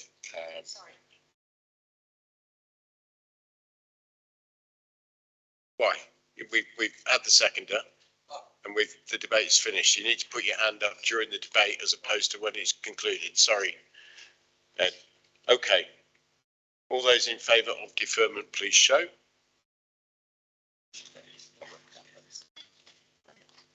All those against, please show. No, we're not going to count that because it's overwhelmingly in support of no deferment. So we will go back to the original debate. I would ask that obviously this is now becoming quite a substantial debate. There are a number of speakers that I've still got on here. If you've heard it before, please don't repackage it and say it again. All right, because the portfolio holder and secretary have only got so much time to answer questions, and if you've heard it floated across the chamber during the amendment debate, then also please try and repackage it and say it again, or say it again directly. So back to my original list, Councillor Gwilym Butler. Thank you, If Mr. you Speaker. remember by now what you wanted to ask. It wasn't a case of asking, it was to bring forward a point of information more than anything. Back when I was a very young man on South Shropshire District Council, I was actually a director of Biogen, where the digester was. And perhaps to reassure Viv and some of the other Ludlow members, a lot of the problems then were around the smells of leaving the doors open and the removal of the end digestate from the biomass situation, which you get in a lot of farming areas, and it does smell a lot worse than manure, believe me. And I'm led to believe that the odour of the biochar is not so onerous as digestate. So from my knowledge of the past, Viv, I don't think you'll have the problems that you've had in the past. Thank you. Thank you. Councillor Heather Kidd, is it the same thing you want to say again? Have you got a new point to raise? I would quite like answers to my questions that I put into the deferment debate, which was around food waste, around biochar content and so on, because that's really important to me. But I was also a director of Biogen at one point, so I know a lot about that. And the plastics actually were a real problem in what you were spreading out. So there are a whole loads of issues. I've got lots of background in this sort of stuff. So there was another question about inversions in the air and any articulates and the scrubbing. It talks about scrubbing, about advanced techniques of removing things in the document. Actually, it's all that information that I would be grateful to receive, and I'm sure Ian can't do the scrubbers, but some of the rest of it he probably can, as it were. Thank you. Good. Now I've got Alpha's times two, starting with Tracy and then Richard. Thank you. It's very brief. I was looking at the report, Appendix 5, 4.1 Appendix 5, market demand and pricing. Actually, it says that the average price per tonne would be 400 to 1,000 Now, in the agricultural sector, farmers are actually really struggling significantly. Inorganic fertiliser prices have rocketed to over £1,000 a tonne, and this is actually now at the stage of putting some farmers out of business because they cannot afford to pay those prices. So all I'm asking is, when you negotiate the price, perhaps take that into consideration, that we are a rural, we have a lot of farmers, and if you want to engage with the farm communities, it would be extremely helpful if this is a fantastic project, and biochar is a fantastic byproduct. Could we engage with our farmers and try and help the farmers that are already struggling with paying fertiliser costs, which, as I say, have rocketed significantly, putting some at risk of going out of business, because £1,000 per tonne would not be viable for your farmers at all. Thank you. Thank you. Councillor Richard Huffer. As always, she pinches a lot of my thunder. So I'll divert it. I very much welcome this. Much of what she said is outlined here in the benefits to agriculture. We're in a very much a rural area, so that is clear. So here before, we had presentations prior to the digester in Ludlow. Many of these people still work in the industry. I'm thinking of, Lucy Lewis, Mike Cheshire, Archie's Gas. It's the technology and the improvements in knowledge over that period. The Code Road was a pilot scheme. This is very much a pilot scheme. My eldest son went out of agriculture into aerobic digestion. We've got huge aerobic digesters on the outskirts of Ludlow. He's designed them, rejigged them, improved them. So this is very much a pilot. But I would just like to flag up the benefits of Coda Road. It's there. We have the infrastructure. We have the expertise. Yes, there's other things I would like to know, but it's very much something I'd be interested in. We've got the feedstocks, certainly in the south of the county, in Ludlow. I can reel a good many off that on a larger scale. So I'm just trying to flag up Ludlow. It seems a no-brainer that ought to be at the top of the list, because we have the infrastructure, we have the knowledge to drive this forward. Thank you. I've got Councillors Edbird and then Claire Wild, and I will take one other one, I think, if any. I'm trying to encourage you, Edward, just in case you decide at the end that you want to come in when you can't. So, all right, then I'm going to move back to the second and original proposer. So, Councillor Edbird. Thank you. Very much support the project, the detail provided in the report and the potential to make use of what's previously waste. It's not a new concept. Think of Henry Ford and charcoal. I find it remarkable, though, that some members who for a long time have been championing climate crisis would seek to kick this into the long grass, or should I say residual biomass. The reason I wanted to speak was just a point of logic for Councillor Dean, and what I think was a political kind of. If there is an economic incentive to do something, then there's no need for the government to mandate it. Entrepreneurs, businessmen, volunteers will naturally take up that opportunity. So I just wanted to clarify that for you. Thank you very much. Councillor Claire. Thank you very much. So I get the last word. I just wanted to say. Actually, it won't be the last word. Well, no, one more the last word from. Rather than take a point, the last stuck his hand up. So the last words from the floor. And what I'd like to say is thank you so much to Ian and his climate change team. You know, they're a small team and they are doing an absolutely superb job. I think the foresight within this project is totally amazing, and sometimes we lose we lose what's actually going on within the council. This is an absolutely great project, something we should all be proud of. So I'd just like it to be noted that certainly I extend my thanks to Ian and his team for everything they've done. Thank you. Thank you. Roger.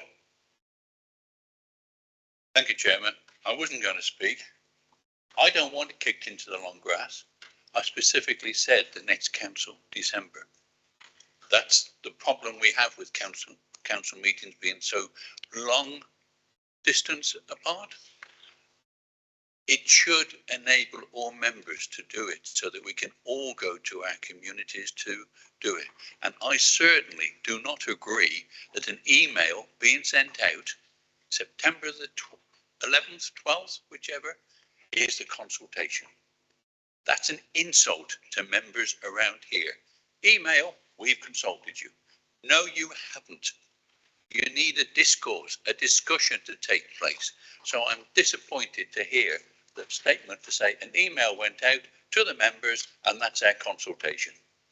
That is not the way this council should be performing. Thank you, Jim. Thank you, Roger. Certainly sitting here, some meeting. Yeah. Thank you, Viv. Yes, I know some debates go on so long, it does actually feel like some council meetings end up running into each other anyway. So, but there we go. So, I'm going to bring the seconder in, who reserved his right. Thank you very much.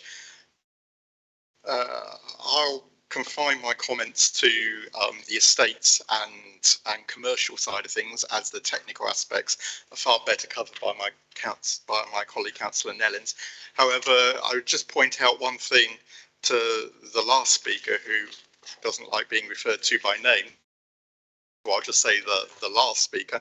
The email sent out was in no way, shape or form consultation. It was informative and briefing to the local members and offering further information and briefings at the bottom of that email. The consultation actually is mentioned in the report, both in 7.13 in the body of the report and in recommendation 3.3, which makes it crystal clear that the consultation with the local members is a key part of the decision-making process for choosing the final site.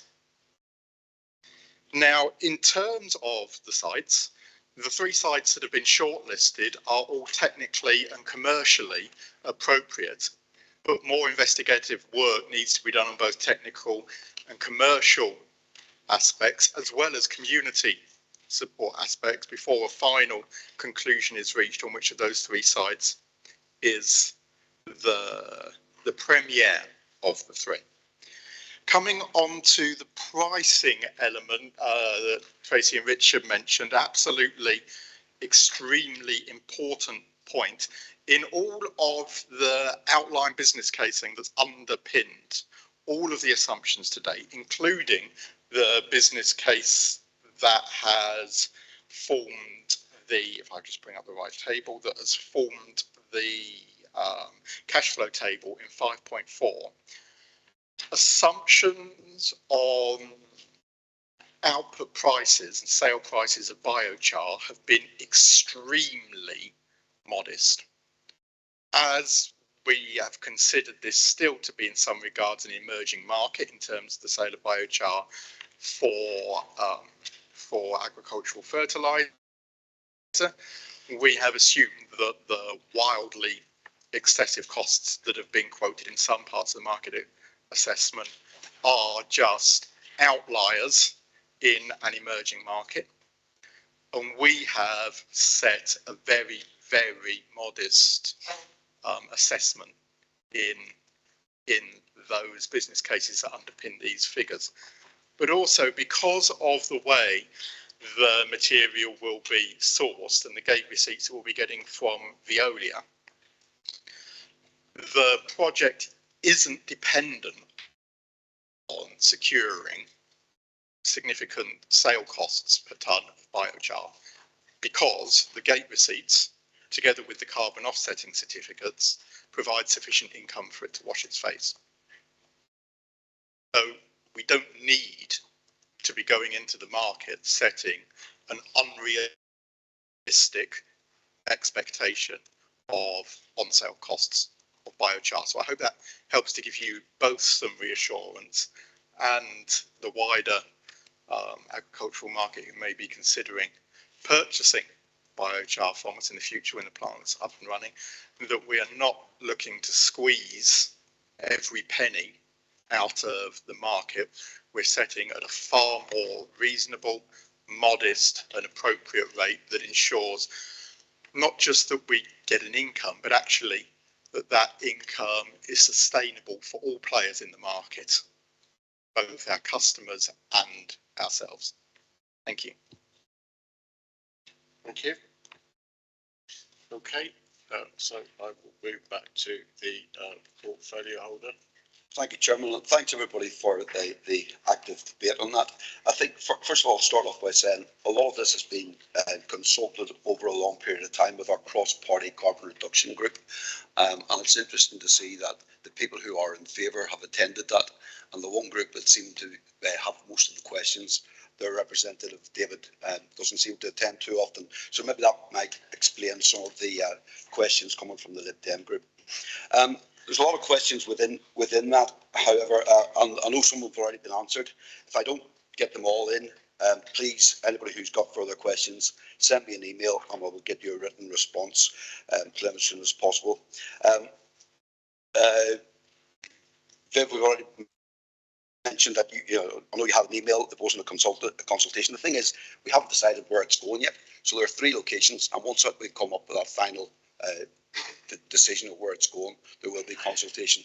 I know Julian did ask Dan Wrench to go and brief Shrewsbury Town Council, very proactive move, thanks very much. And we are prepared to go and brief any of the town councils concerned on this project. It has implications for the benefit of the whole of the county, not just the areas where it's going, but like anything, people have concerns. I did see when the report went on the Shropshire Council news site, somebody did put on 5 minutes of research on Google will tell you that this isn't a good idea. I'm glad to say that our officers have put in about 3.5 years of research, not just 5 minutes research on Google. So there's a lot of evidence already to prove how this is a successful operation and how it can benefit us in Shropshire, where we have got all the resources that's required from the feedstock in order to do it. Some of the questions then reference Rosemary. Although a lot of questions you've asked, and I think you've already had a little response. The green bin bit, we couldn't take all of our green waste at the minute. However, there is the green bin waste. We've always tried to maintain that we're going to keep green waste. It may become a state, as in free green waste. It may well come to a stage at some stage that has to be reviewed. We are one of the few counties that actually do give that free service. It's always under review. So, but the green waste can go into this. Food waste we're not intending to use. Food waste will not be used initially, and we're not. Well, I'm not understanding that it will be used in the meantime. But any more of those, Rosemary, your questions are very good, and please pass them on, and we will get you more written answers if required. I think we've already answered the fertiliser piece. The finance piece, there's obviously a lot of potential finance. We're not doing this for the financial benefit. This is primarily for the climate and the environment benefits. However, it's very fortunate that this has got potential to give us a return in the midterm, and will be a successful thing in the future. And I'd like to really congratulate the officers who compiled this report, because a lot of the questions that have been asked are in the detail of the report. And I request that you all do have a good read of it. Any further questions, please do pass them on, and I'll get an answer back to you. To be honest, I couldn't write down half the questions. I've probably forgotten what most of them were. But in relation to what's submitted, if there is evidence to say that it's completely cleaned out and scrubbed, so Heather, you were asking about that. It is cleaned out. The process of burning off the emissions puts clean. It's actually water goes back into the environment. It's nothing. There's nothing goes back in from a toxin that I'm aware of. So I probably haven't covered all the questions because I've probably forgotten half of them, but if you've any questions on that, please send me an email and I will get a valid response, an up-to-date response back to you. But again, I commend this project, and again, I thank those officers, particularly within the climate team, who've done a lot of work and research and will continue to do so, and we'll get the right location for this in order to make a good improvement to our carbon footprint here in Shropshire. Thank you. Thank you. Okay. Obviously, it's been a bit of a lengthy and heated debate at times. However, we have some recommendations, 3.1 through to 3.4. All those in favour, please show. Any against? Any abstentions? Only ask. Oh, there are some abstentions. It wasn't quite unanimous. Clearly passed. There were a few abstentions. Okay, good. We will move on. The Marches Forward Partnership Memorandum of Understanding. I invite Councillor Leslie Picton, Leader and Portfolio Holder for Policy, Strategy, Improvement and Communications, to present the report, move the report and the recommendations be received and agreed. Thank you very much, Mr. Chairman. This report went to Cabinet a couple of weeks ago, so I know that some of you are already familiar with this, and there's been a fair amount of press coverage as well. But I suppose the point behind this is that we've always had a really good relationship with our neighbours, despite boundaries or borders or county boundaries. And we've been having a number of conversations with our colleagues in Powys in particular. And those discussions sort of started around the health and social care agenda. But the more we talked, the more obvious it became that actually there was so many more things that we could work together on. Hereford then came into that conversation, swiftly followed by Monmouthshire, and it may be that at some point in the future, Wrexham also joins us. The Marches Forward Partnership, as it currently stands, is a four-way agreement between Monmouthshire, Powys, Herefordshire and ourselves. It covers 80% of the English-Welsh border, and it covers a population of nearly 800,000 people, and it's really sparsely populated. We've all got similar sort of characteristics and similar challenges. One of the things that is very clear is that residents, businesses, visitors, those who live right on the borders, they don't see a red line, they don't see county boundaries either. For many of our residents, they cross the border on an hourly, sometimes, basis. Certainly on a daily basis. So when individual councils look at challenges, it can bring about one set of answers. So let's take rural transport. We all know in this chamber what an issue that is. Our residents regularly travel across borders, so should we not be looking at cross-border solutions? And for those members, and I'm looking at a couple of them right in front of me, whose divisions touch the borders, especially the Welsh borders, they know only too well what some anomalies there are when it comes to transport. I'm not saying for 1 minute that this partnership is a panacea for every challenge and every issue that we face, far from it, but better communication and better partnership working has to be an improvement. We're still very much in the early stages. Current themes that we're talking about at the moment include infrastructure, so that's road, rail, transport, that sort of stuff, skills, climate adaptation, and economic growth. And perhaps a really important part of that economic growth is around the visitor economy, areas that matter to all of us. I suppose the exciting thing for me is that it's also the opportunities that it's brought that isn't around those four areas, where we've had more in-depth conversations around health, education, and actually recruitment. There are no ties in this partnership. We don't have to work together, and it doesn't stop us working with any other partners. But the reason for the formalisation of it is that it proves to funders, including governments, that we are extremely serious about this. Interestingly, the reaction from Westminster, and I've actually changed what I was going to say, because originally I was going to say the reaction from Westminster has been really positive. But thanks to the Municipal Journal, what I will now say to you is the reaction from the Senate and Westminster has been really positive. Because actually the MJ asked the Senate for a quote before Powys and Monmouth did. But there really is a genuine optimism from all of us leaders and all of the chief execs, which I think is quite important, about what we can actually achieve with this partnership. And I suppose we've taken this report to Cabinet and Council today. I know Monmouthshire have already been to Cabinet, and I think Hereford, Powys have also taken theirs. Hereford is at the end of the month. But there has been similar enthusiasm right across the board. There'll be an official signing of the agreement later in the autumn, and we very much hope that there will be representation from both English and Welsh governments at that. It has excited the Nationals, and I think the reason for this is, regardless of what you thought of the 2019 manifesto, there was a commitment to the Marches growth corridor. And this actually is the one thing that has, in my view, can address that. So I'll leave you with a quote, and you've all heard it before, so I apologise, but I do like it. As we've said before, what the Romans, the Normans and the Plantagenets failed to do, Shropshire Council has succeeded. But actually, this is just the start. I propose the recommendations 3.1 to 3.4 in the report. Thank you very much. Thank you very much. And that is being seconded, I believe, by on Councillor Ian Nellins. Yeah, Councillor Ian Nellins, I second. I'm reserving my right, thanks. Good. Well, thus far, I have got 3 councillors who've indicated: Ruth Houghton, Heather Kidd and Roger. Thank you, Chair, and thank you, Leader, for the description, and I really welcome this. It's a really good step forward.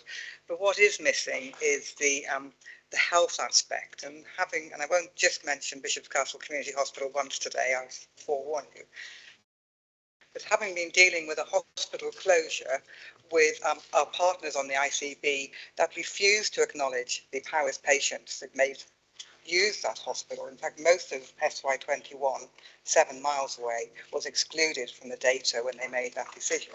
I think it's really important that there are some plans to bring the ICB on board with this and to involve the Powys Health Board, because that has just been a 2-year saga with patients living 7 miles away from a hospital that is now temporarily closed, being sent to places like Aberystwyth, Wrexham or London Wales.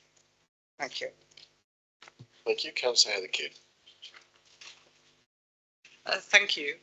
As Leslie will know, when I saw this come through on email, I was slightly surprised and said it was a long time coming, which it certainly is a long time coming, and I am delighted we've got to this point.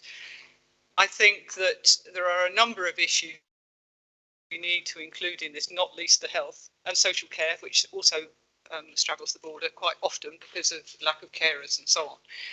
But actually, it is so important that we stand up for ourselves in very rural areas, that actually it shouldn't just be individual counties along the border. This should be cross-party too. And since a number of us deal with these cross-border issues every day, it's a great pity that we hadn't been involved in it at the beginning, so that we could give that support and not be surprised from the very beginning. I understand there's politics involved in it, but actually it's a shame on this occasion, because it's really good for the county, it's really good for everybody, especially if we can reach everything that we need to with it. I hope at this point you will remember that I raised in council last year sometime cross-border travel, and that we can now take the cross-border travel issue up, including the travel cards, because it is a significant issue between Powys and both Bishop's Castle, Clun and my division, where people can and can't get on buses, get charged. The bus companies are confused. And certainly one of the bus companies coming through my division actually starts in Wales. And I think one of my bus companies is probably funded by the Welsh government, but we won't tell anyone that. So it's really important we do this. It's really important that when we come to sign this, it's cross-party. Thank you. Given that we're live streaming, you probably told everybody, but Councillor Roger Evans. Thank you, Chairman. This is good news. Congratulations. We need to take it forward. The border needs to be seamless. As far as health goes and GPs and hospitals, it is seamless. I know different sides of different things under the NHS because of prescriptions and things like that, but we do need to work together. and we also need to all be involved in it. It isn't only the Welsh border, it's the border into Herefordshire. And I note there are maybe discussions in the north of the county as well. So it is good news. It's some of the best news that's come out for the communities, both near it and throughout the 4 areas that are at present involved. Together, we should be able to accomplish more for our communities together than we can singly. Thank you, Chairman. Councillor Julian Dean. Thank you. I'm going to add my voice to the welcoming of this report, and in particular the fact that it's covering a number of different areas of common interest and common work. Health obviously being really important, but public transport I think is a really, there's an exciting opportunity here. We've been struggling, haven't we, with our bus improvement plan bids. Perhaps doing that together with partners is going to give us a bit more leverage and opportunities to develop things. But the only other thing I would throw in is just referring back, I suppose, to the audit report in terms of controls of spending and worries over some of our outsourcing. Perhaps there's an opportunity to work together on insourcing some of the work that we do in areas of highways, for example. But in general, I welcome this report.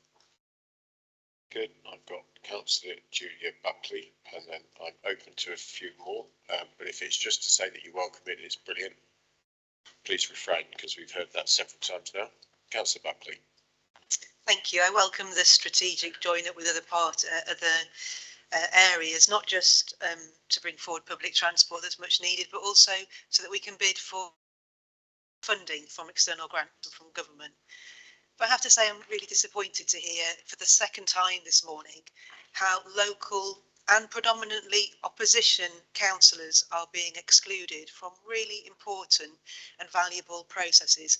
We've all heard Heather Kidd talk at great length about her cross-border issues. There's not a member in this room that doesn't know that Heather Kidd has really lobbied for support for cross-border work. In fact, she's been given an MBE for the work in that area.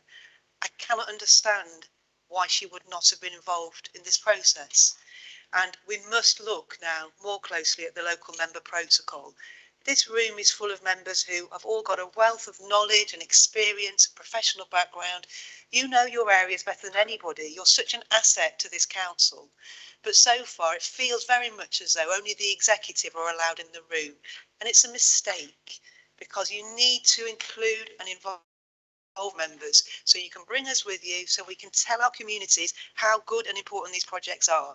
So we've heard it twice today, and one of the really important projects was nearly deferred because it is an error to exclude us. So can we please learn this lesson? It's an appeal to the executive. Please maximise the resource in this room and bring us with you. Thank you. I'm sure I'd agree with nearly deferred. I think it was voted down quite substantially. But anyway, there we go. I will move back to Councillor Leslie Picton.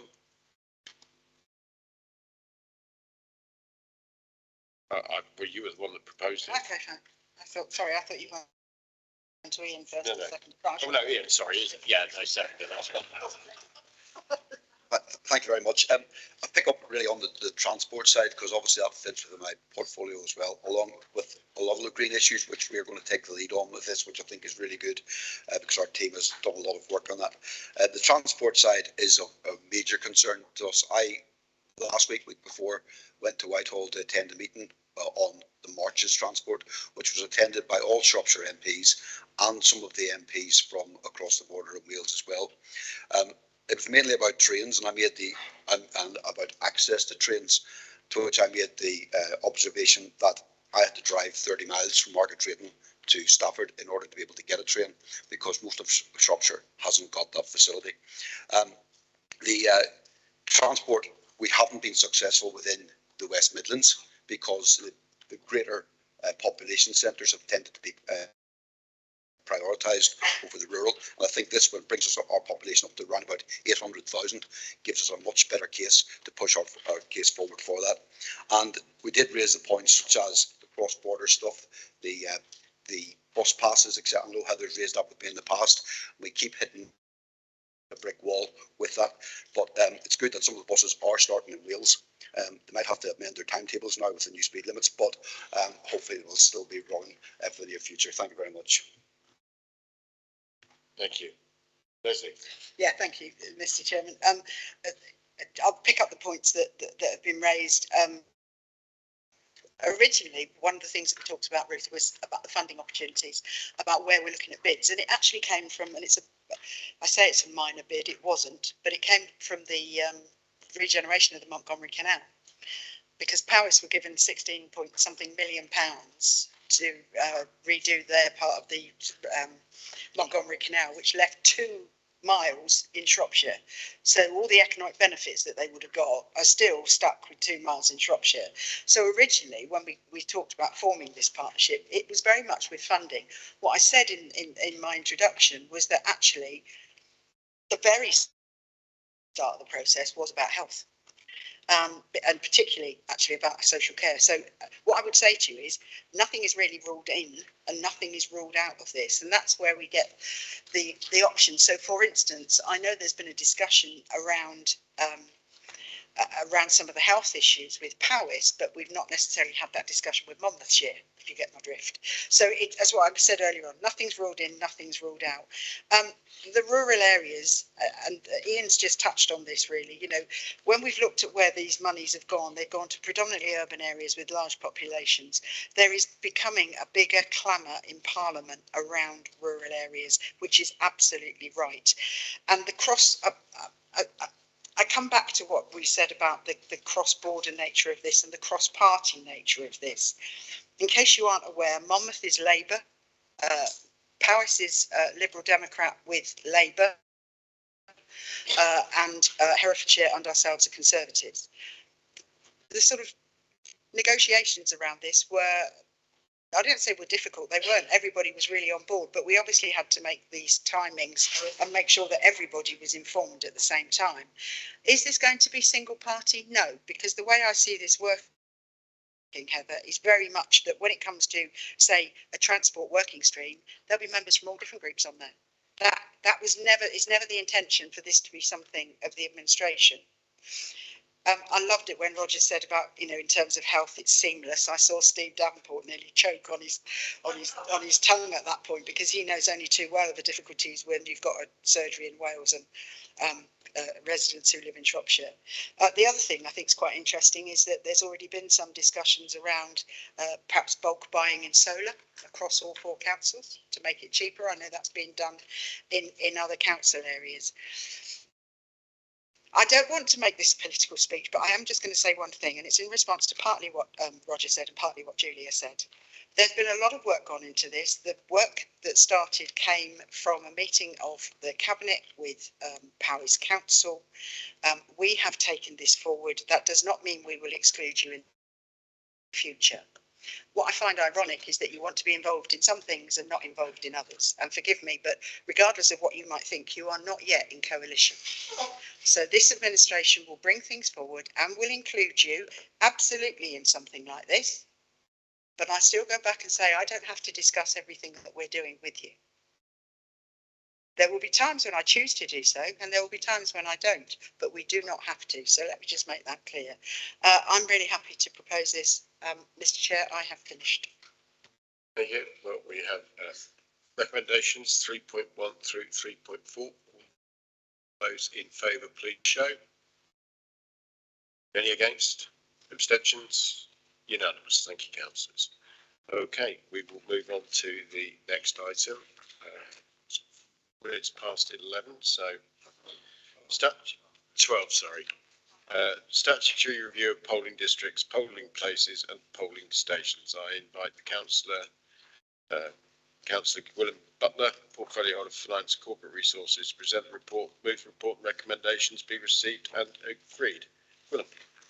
Thank you, Mr. Chairman. Council has been asked to consider the report of the Electoral Registration Officer, or ERO, and approve the timetable for a statutory review of polling districts and polling places within the county in accordance with the Representation of the People Act 1983. The main purpose of the review is to ensure that all electors have reasonable facilities for voting and that polling places are accessible to electors who are disabled.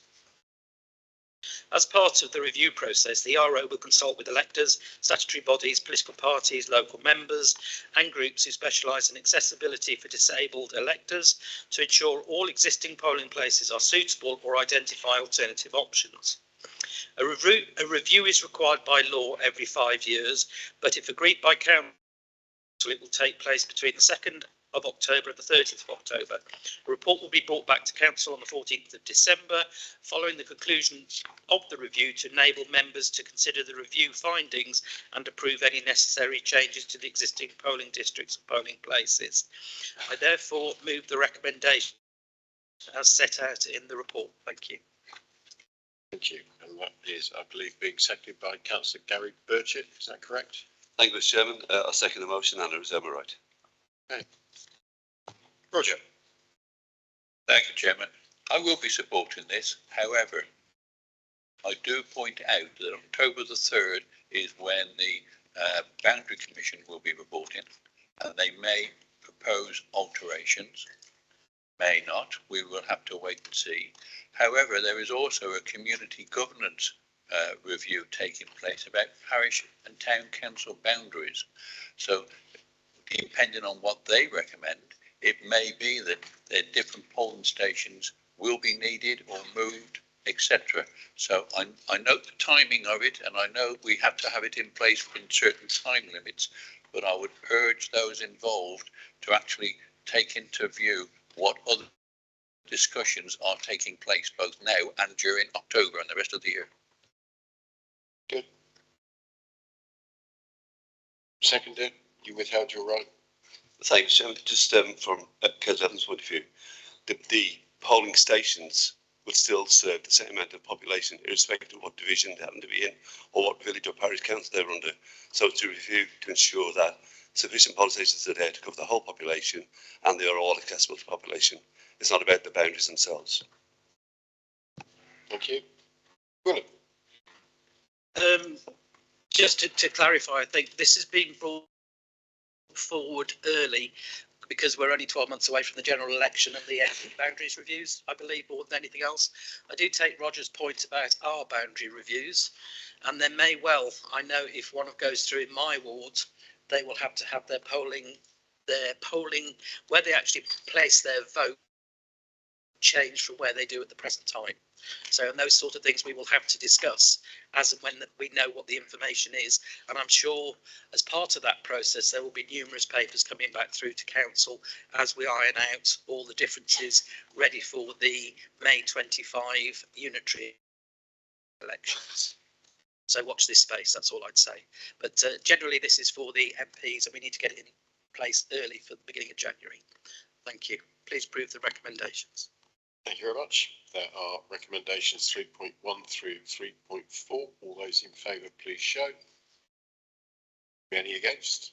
Any abstentions? Unanimous. Thank you, councillors. Right, it is now 8 minutes past. I think we have got time to do the next item on the agenda. Be conscious though that I would like to stop around 12:30, but I won't stop until this agenda item is done. But I think probably 22 to 30 minutes will be enough. So this is the annual report of the portfolio holder for children and education. Please may I remind you though that portfolio holder reports are for information only. Questions may be put to the portfolio holder on the work they're undertaking, but as no decisions are taken on those items, there will be no vote taken. So I'm going to invite Councillor Kirsty Hurst-Knight to present the report and the as the portfolio holder for children and education, move the report and recommendations be received and agreed. I think there are also going to be something going on in the background, just to put a bit of weight to it, but it's not going to be smoked. So, Kirsty. Thank you, Chair. Councillor Judith Blake, Chair of the LGA Children and Young People Board, said looking after children and young people and protecting children and young people is one of the most important jobs that a council will do. This report provides an update and overview on how we do that within Shropshire. We can see outlined the key achievements within early help, children's social care and safeguarding and education from April 22 to March 23. I hope you've all read the report and I am exceptionally proud of the work within this portfolio. The report year has not been without challenge, complexity, demand on services and need. We have been extremely busy in a time of change, and I think within the report you can get a real sense of how all elements are working in conjunction with each other, supporting a whole family approach in the realisation of prevention through rigorous support, education and the utmost professionalism from the team. The approach now is proactive rather than reactive. Children's social care and safeguarding most recent Ofsted inspection was undertaken in February 22. The service was rated good, and a return visit by the LJ test of assurance came out with positive outcomes in the area. We are continuing to work on the SEND strategic board, the outcomes from the written statement of action, and we continue to work with the Department of Education, NHS England on the accelerated action plan. A review of our early help service and an early help transformation has also been launched. Stepping Stones has gone from strength to strength. Thank you, Councillor Potter. You'll be extremely pleased, Ed, to see it's working because you started this.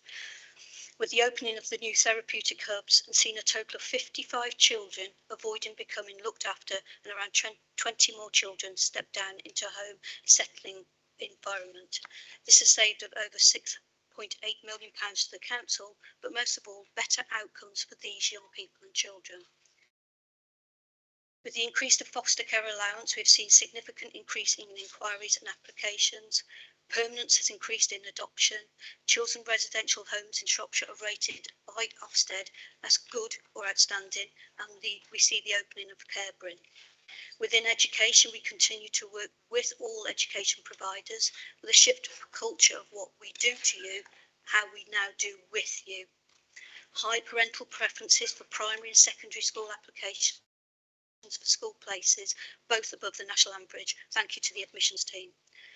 We've also seen above the national average uptake of free early education for 2, 3 and 4-year-olds for eligible families. We see a significant increase in the attendance of both primary and secondary school, again above national average, and we see the increased specialist provision extending. Co-production within SEND, we see the increase in the educational psychology capacity. Virtual school is going from strength to strength with excellent exam results, may I say. We see the reduction in exclusions, and we see exceptional work, really intense work by our educational welfare officers and the elected home education team. We see more free music sessions being offered to our young people within the Shropshire Music Service.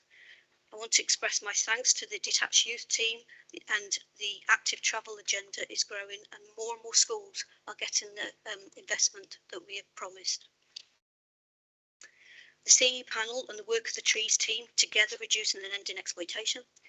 We see them working with the most vulnerable children within Shropshire, and we see them working against all forms of exploitation, not just sexual but criminal as well. And can I also praise the exceptional work of the UCAS team and the care leavers. As a corporate parent, who is chair of the corporate parent board, I want to thank everybody here in the cross-party working to ensure that our children in our care as corporate parents get the best possible chance. Finally, a thank you to the local members, regardless of political persuasion. You know who you are in this room that have supported me and all that we are doing. To Cabinet, thank you. You've embraced change and the scope for regeneration. Councillor Mullock and scrutiny, thank you for the meaningful work and what really matters, good outcomes for children. To my Deputy Councillor Nick Bardley, forever supporting, thank you Nick. But the biggest thank you of all has to be to the team. I feel truly honoured to work with you, who tirelessly, without question, are committed to excellence, to make sure all children and young people are safe, well educated, with options and opportunities, and living in a family environment. So I salute you, I thank you, and I'm sure now this will be echoed in the council chamber by all. Thank you. Thank you. Okay. I've got Joyce Barrow, Duncan Kerr, Simon Jones and Rob Williams so far. Thank you. First of all, Kirsty, I'd like to thank you for the exceptional work that you are doing under immense pressure with your team.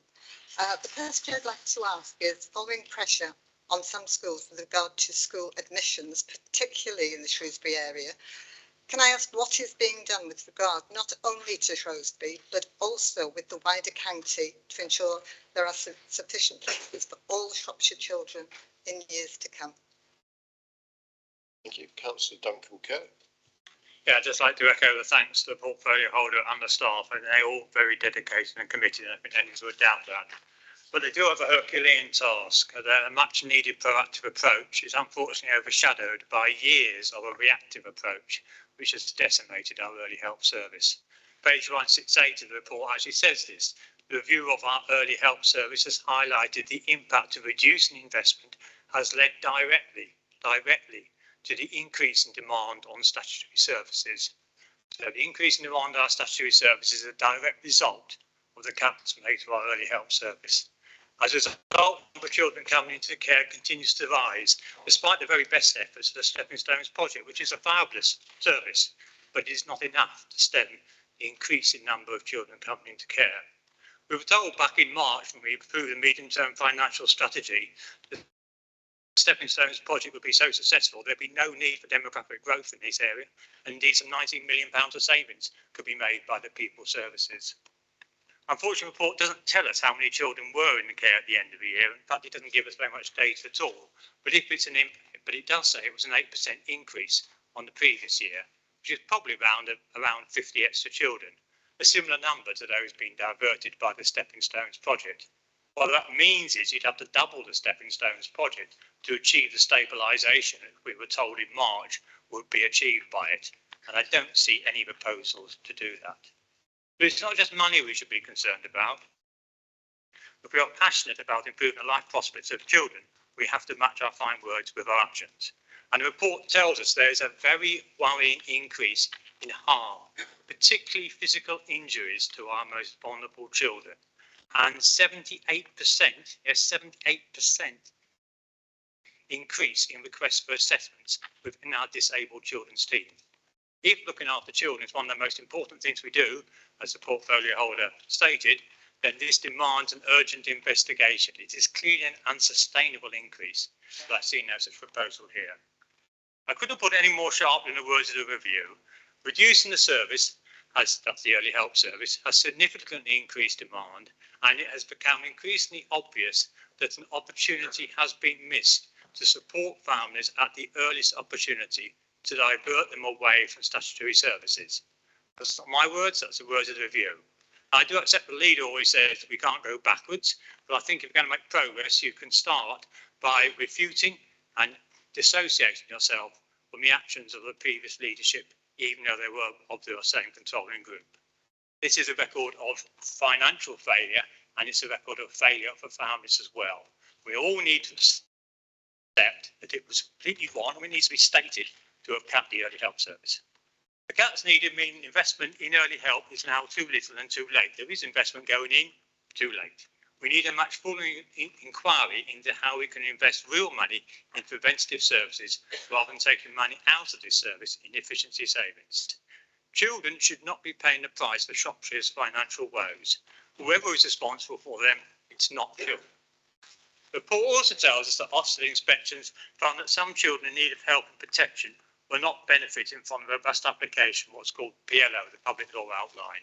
That's a critical component of child protection. The report explains what action has been taken, but gives no data, so we can satisfy ourselves. Going back to the role of audit, we need to see the data that demonstrates that the action has been taken, it's successful in protecting the children a year on from that finding.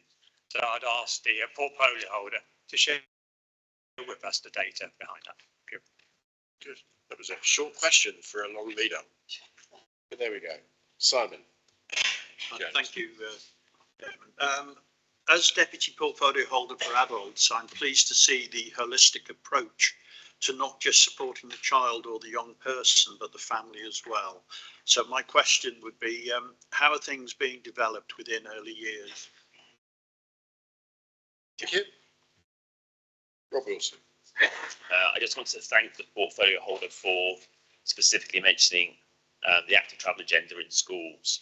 I think getting more children walking and cycling to school is not just good for those children, giving them their independence and their health, but it's good for all of us. But what I would ask is that she works with the deputy leader, who's portfolio holder for active travel, and the portfolio holder for highways to go further and faster.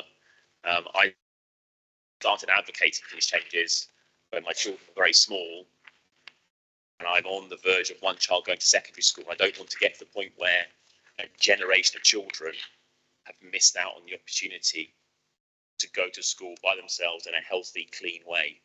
I don't want to see any more delays, really. We need to see some action. But I do thank her for her understanding of the issue, and we've spoken privately about this, that she understands the situation and she believes in it. So I thank her for that. But I'd ask her, with her cabinet colleagues, to push further and faster on this. Thank you. Councillor Heather. Thank you. I'm particularly interested in 7.29 of the report, which talks about the provision for 2-year-olds and working families, which is coming in. We are seeing locally in the Shropshire Hills Federation a huge uptake in this because of the cost of living and so on. So that more and more people are having to be in full-time work. My concern is that sufficient provision may mean that on some sites that there's going to have to be building, so that actually the numbers of children who need that care, who are entitled to that care, especially in the rural areas, can obtain that. Rural area childcare is particularly difficult. I might also say that there are cross-border issues with that, and that the Marches Forward partnership actually needs to begin to look at that, because if you are in a division like mine, many of those children from across the border will come for childcare at Shrewsbury School. So there is some significant work to be done around that, and not least also for those children who come cross-border with special educational needs, where the funding coming across the border is very, very difficult to obtain and can take many months. I have raised this with the Powys portfolio holder. It doesn't seem to have improved, and that actually impacts on Shropshire children, because during that time it's Shropshire children's education funding that's being spent on Powys children. So there's some significant work, and I know that Kirsty Hurst-Knight will take this seriously, but it's provision for preschool for those 2-year-olds and 3-year-olds, because the impact in rural areas of the extra funding is now quite significant, but also to make sure that funding comes with children across the border quickly when they need significant support. And it's often one-to-one support, interestingly. Okay, I have now got councillors Julia Evans, Julia Buckley, Nick Barr, Gary Birchett, Ruth Houghton, Rosemary Dartwell. I'm going to draw a line after it then and come back to the portfolio holder in the interest of finishing as close to 12:30 as we can. So, Councillor Julia Evans. Thank you very much. And again, a huge mammoth task, and it's not an easy one. But I just want to draw your attention to 7.2.16, where it says disadvantaged pupils and pupils with SEN support perform less well than similar groups nationally, and underneath saying that pupils with an EHCP achieve better outcomes than similar pupils at KS1, KS2. And it's just to clarify really what is a SEND, why the SEND children performing less well when the EHCP children. Is that not one group, or is that because of the delays in getting an EHCP, which are vast? And interestingly, with Heather saying about the Powys, I'm looking at my child actually going into Powys for education, and how are we looking at school provision for those children who are not coping in mainstream with a high IQ, but come under that SEN umbrella? Because I'm personally, my child is looking at 2 years waiting. And like I said, huge expense to us. She might be going into Powys for her education. The other thing I want to point out is within the meeting, and thank you very much for accommodating me, in that the funding that is not in our system between the NHS and ourselves is 1.6 million. That's massive. And this is a figure, you know, we're talking about all the funding issues that we have, but that missing funding, if it were in the system, could improve things. And I'm aware that we are moving forward, things are improving, and it's going to be a slow process. But what are we doing across ourselves and the NHS to try and get some of that funding back? And the other thing I wanted to point out is that I've had discussions in MPFT of the correlation between the maternity scandal and the sudden spike in SEND children. Is there a correlation, and are we looking into this with the ICB? Thank you. Julia Buckley. Yes, thank you for the report. I just wanted to draw attention to section 7.23 and 7.24. It explains that this year, because of the unusually high birth rate, only 89.72% of parents were allocated their first choice of secondary school. That was a nationwide problem, but quite obviously has a much higher impact on families who live in a rural county, because if you don't get your first nearest school, if you're allocated your second nearest or third nearest, or in some cases fourth nearest, it ends up being not very near at all. It ends up being many miles away. And what is missing from this report is the human impact on those families who were given their third choice of school, which was many miles away, and had no understanding or access to the transport provision to get there. There were lots of delays, misunderstandings, and there are still some families now who no support in getting their children to school. Not everybody has a car. Some people are working shifts. It's very difficult to get children several miles away to the school. I also want to just talk about how the statistics are presented to you here. We're told that this ranking is the third highest in the West Midlands and one of the highest in England. I have to point out that the West Midlands has many urban authorities. That is not a useful comparison. I used to work in Wolverhampton and live there. If you get your fourth choice of school, it's still only a mile away.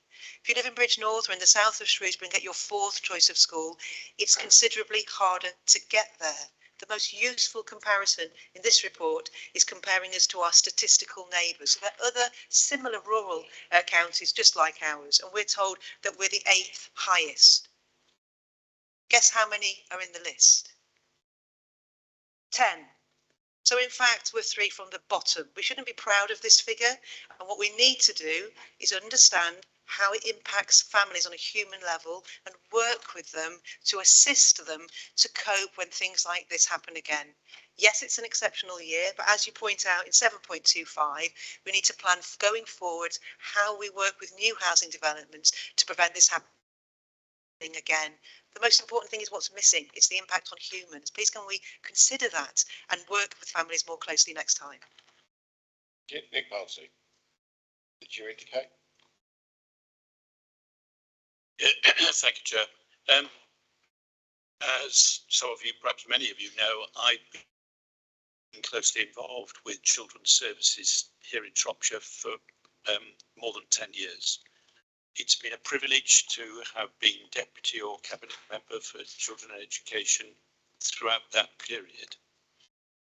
When I handed over my Cabinet responsibilities to Councillor Ed Potter in April 2019, just over 4 years ago, the numbers of children looked after were knocking around the 300 level, a bit above, a bit below.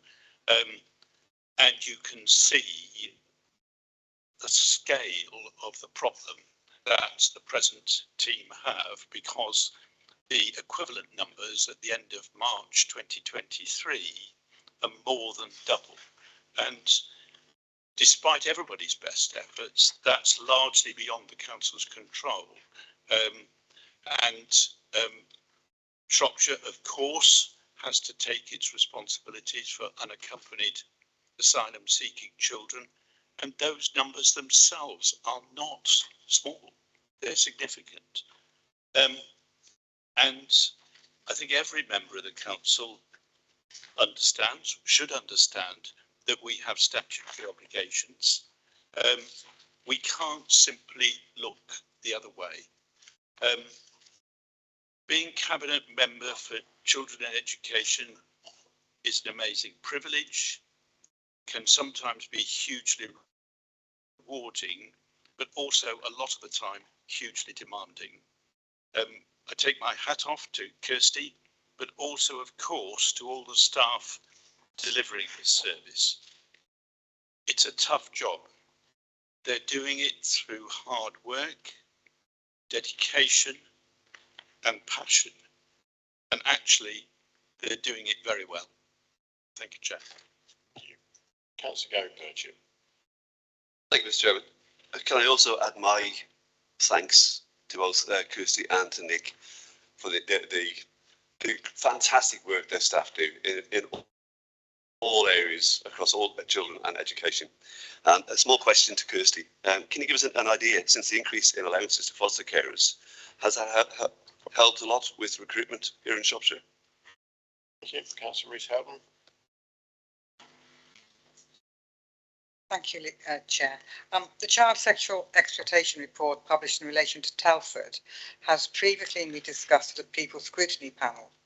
I understand the reasons why, that since then it has been considered in a safeguarding board, which is not in the public domain, and for the right reasons around serious case reviews and protecting confidentiality. However, in this report, there is no reference to this, and excuse me. And in particular, I'd like to ask the portfolio holder if she can provide an update on what, if any, have been the key learning points for Shropshire and how they are being implemented. And may I request that a return to scrutiny as an exempt item to discuss those in more detail, please. Thank you. Thank you. Councillor Resby-Darnell. Thank you, Chair. I'd like to thank the portfolio holder for the report. As she knows, a number of 11-year-olds in the Triple Division were given neither their first, second, nor their third choice of secondary school, but were offered places in a fourth school at a considerable distance. This presented real problems for families, but also has involved the local authority in additional school transport. I note in 7.2.5, the school place planning review links to data within the local plan. I'm hoping it's not going to take place on the scale of the local plan, timescale, I mean. I just want to know when the review will report. Will it report before place allocation in the next academic year? And if it's not the case that will be before the next places are allocated, when will the review be published, please? Kirsty. Am I expected to answer in 1 minute, Chair? Sorry? I'll do my very best because I know you're all hungry. Right, where do I start? Okay, kind of bringing some of the comments together because they're quite closely linked. Okay, admissions, yes, it's been very challenging. I think one thing to point out further to the briefing note, extensive briefing note that was given to all members, that you know, the catchment area for secondary schools is 1, it's not 4. And I think we're working with a minimum now of about 18 families since Movement Monday, as they call it. There has been some movement already. To my knowledge, everybody has been working with the transport team. I haven't had anybody come to me, so if you have any concerns. I know there's one complex case. We're working very closely with the local member. What are we doing? We start school place planning next week. We've already opened Browbrook. Keystone's opening in November. We are building new build, commencing Shifnal, St Andrews. We are repurposing the Grange, looking at extra provision there for alternative provision. And as I say, the school place planning work starts next week in the south, talking to all educational leaders and getting prepared for what is about to come. I can't remember who was next. Rob, thank you for your kind words, and always supportive about the active travel. Yes, they've made me go on a bike. It was distressing, but you know, I'm so pleased with the amount of schools we're working with. The bikeability, the WOW project, the safer school routes, we are you know, committed. I know things seem slow, but data capture has sort of, and licensing as well with the Safe School Streets, but we're getting there. So yeah, you have my assurance that, you know, I'll keep pushing these projects. Simon, yeah, a further 900k was put into the team. I think clearly help the regeneration programme. You'll see from people that that you would, if you went to the transformation programme, update with Billy, that the first 1001 days is crucial, and that's the project work that the years team and early help and putting it within children's social care has made a significant difference. So there's exciting times there. I can't think who was next. Duncan, thank you for your statement rather than a question, but yeah, I understand data sharing. We'll look at that at corporate parenting next week and get something out to all members. I think that's really important. I can't think who was next, sorry. Julie, I think I've answered your questions about that. Julie, Leah, okay, send gender, yeah, really complex work. We are working extremely hard with our NH partners about this waiting well in this process.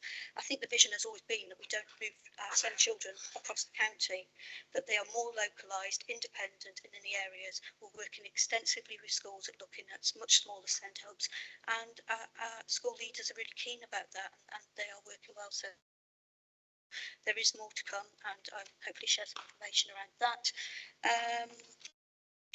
Who's next? Gary, Fostering Fridays has proved a really, really powerful tool. People have obviously had email exchanges, telephone calls, but the drop-in face-to-face sessions and talking about the realities of becoming a foster family has proved really, really useful. We've done Albrighton, a couple in Shrewsbury, Bridgenorth and Shifnal, so please share that when they come out on the social media posts from Shropshire Council, because, you know, we know this is the best place for children. I can't think if there's anybody else that I've missed off the list. Ruth, sorry, Ruth. Best for last. Yes, it's a very, very sensitive subject. I wholeheartedly, if Councillor Mullock will agree, bring an update back. Obviously, serious case reviews get shared, but obviously learning reviews don't. We are exceptionally proud of the CE panel, the safeguarding panel, and the work of the trees team. I think, you know, if we could bring some update back. There was one recommendation within the scrutiny report briefly, which was to look at trauma-informed approach. I'd set up the steering board that I chair, and we have, I think, over 40, 50 members across education, health within the council. So they are looking at learning tools and for the training to be rolled out. But yeah, we'll get a further update back to scrutiny. But I think when the Shropshire Safeguarding Community Partnership looked at the findings, they decided to take it no further, because everybody that's currently working are in, they're subjected to the governance arrangements anyway and had met that. So, but yeah, bring it back to scrutiny by all means and share the good work. Have I done okay, Chair? Yeah, no, you've got 30 seconds to spare. So, good. Thank you very much. Obviously, we don't take a vote on that. There was no seconder because we're not taking a vote on it. It is now all between 25 and 22. We will take our break. We will reconvene here and we will restart at exactly 1 o'clock. If you are late, you will miss part of the debate. Please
On to, therefore, item, if everyone could stop talking now, that would be useful. Hello, Edward, thank you. Councillors, thank you. It's very difficult even with the speaker to. Julian, I'm asking councillors please not to talk over me at the moment. Let's kick off with the meeting again, please. Thank you. I hope you've all had a good lunch. Sounds like you have. Right. Item 14 is the constitution of committees and allocation of seats for 23-24. I'm going to move the report and recommendations of the Assistant Director of Legal and Governance be received and agreed. Brian? Who's not here? Leslie? I'm quite happy to second that, Mr. Chair. He's back now. Thank you very much. But there we go. It's now been seconded by you, Leslie. Okay. All those in favour, please show. Any against? Any abstentions? Unanimous. Thank you, councillors. Item 14 is changes to committee membership. I'm going to ask the council to confirm the following changes. I'm not going to read them out because they are there in black and white for you. I believe that's being seconded by you, Brian. I'd like to second that. Good. Nice to see you back. It's been a long time, Chair. Yeah, 21 minutes. I missed you all. Good. Okay. So, looking round. Looking for hands. No hands. Nope. Okay. All those in favour, please show. Any against? Abstentions? No. Thank you. Okay. We'll move on to, therefore, item 15, which is notices of motion. The following motions have been received in accordance with Procedure Rule 16. The first motion is from Councillor Jeff Elner and is supported by Councillors Joyce Barrow, Peter Broomhall, David Evans and Dan Thomas. Councillor Elner.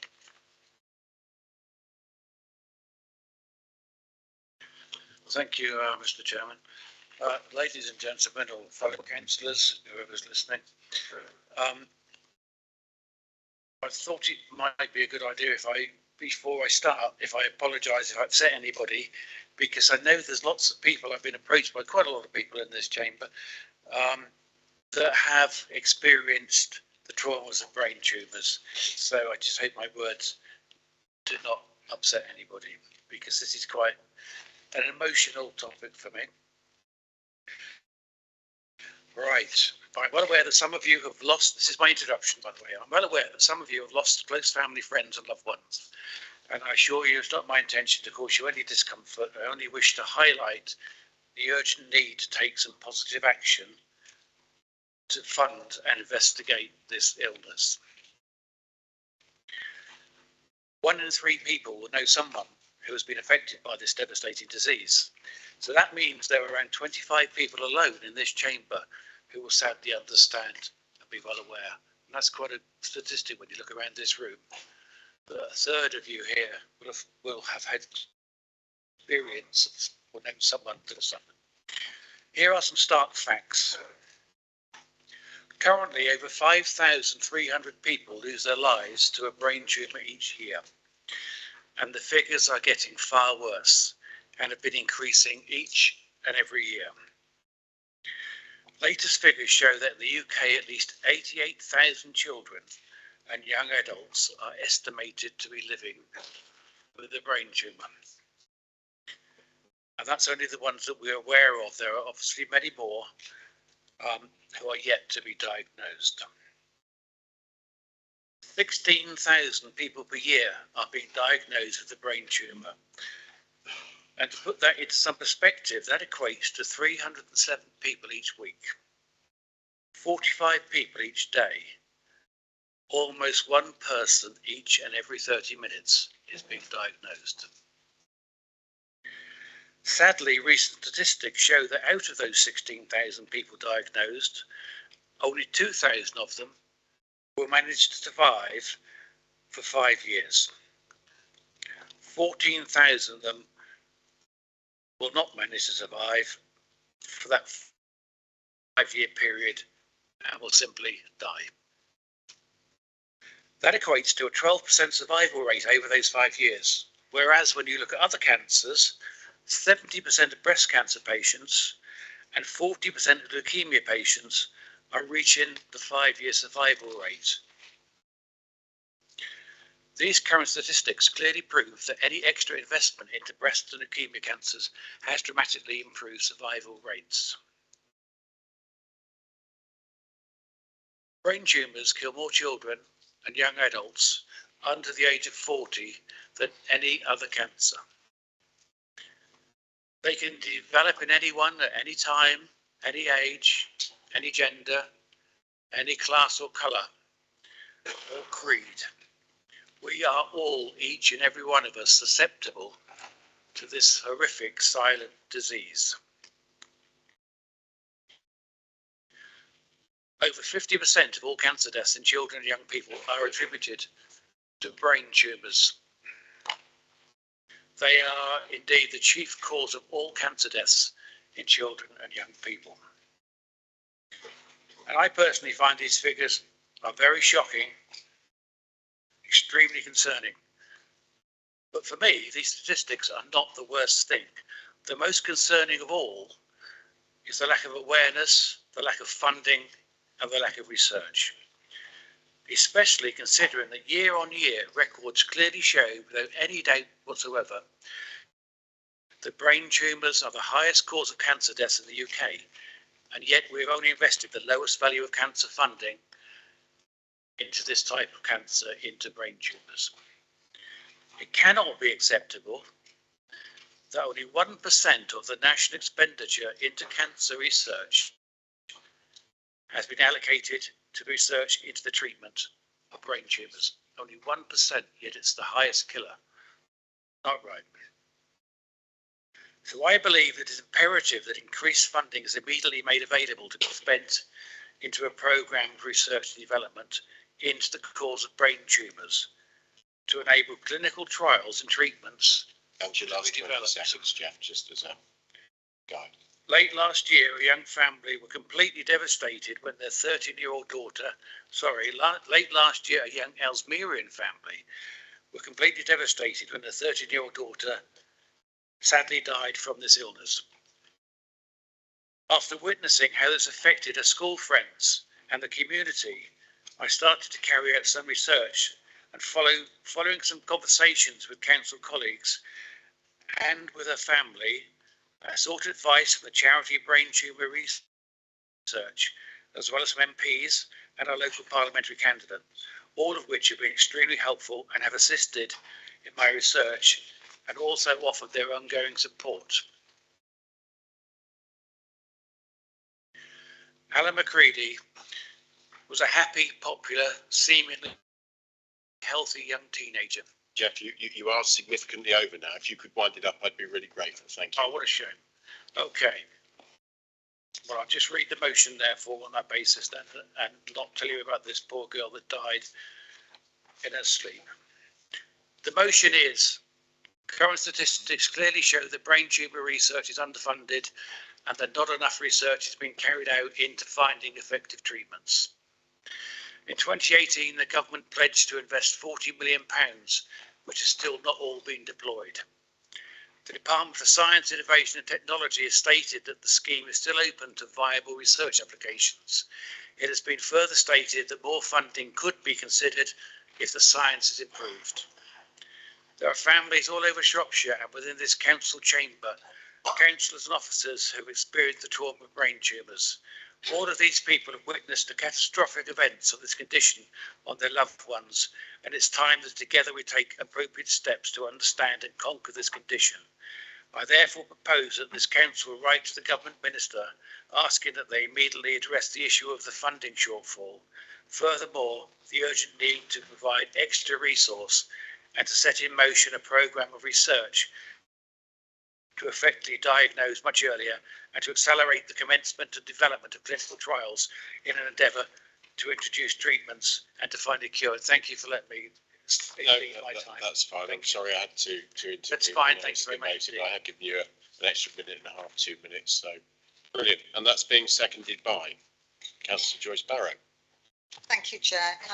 I'm very pleased to be seconding this because this has touched my life as well.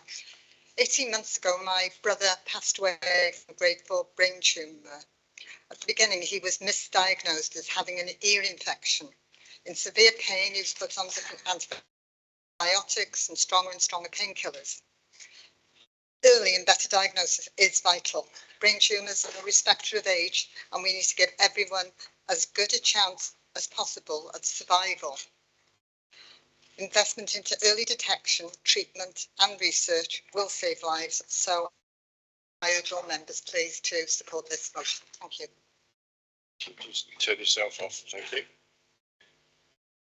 I'm looking around the room and I see no hands, so I'm going to assume that we're all going to support this motion. All those in favour of supporting this motion, please show. Any against? Abstentions? Unanimous. Well done, Jeff. Thank you. Thank you, everyone. Okay, the next motion was going to be from Councillor Julia D and supported by the Green Group, but that motion has been withdrawn. So we will move on to the next one, which is a motion received from Councillor Julia Buckley and supported by the Labour Group. I believe, this is the one with the amendment? So I've lost my amendment paper. Yep, it is. I understand that an amendment has been put forward, which I believe you've accepted the amendment. Is that correct? We accepted the second version of the amendment, which was circulated to members. Good. Okay. So is there anything you want to say before we... Please, go ahead. Yes, so we felt the need to bring this motion to council because of the high level of concern over the RAC concrete crisis.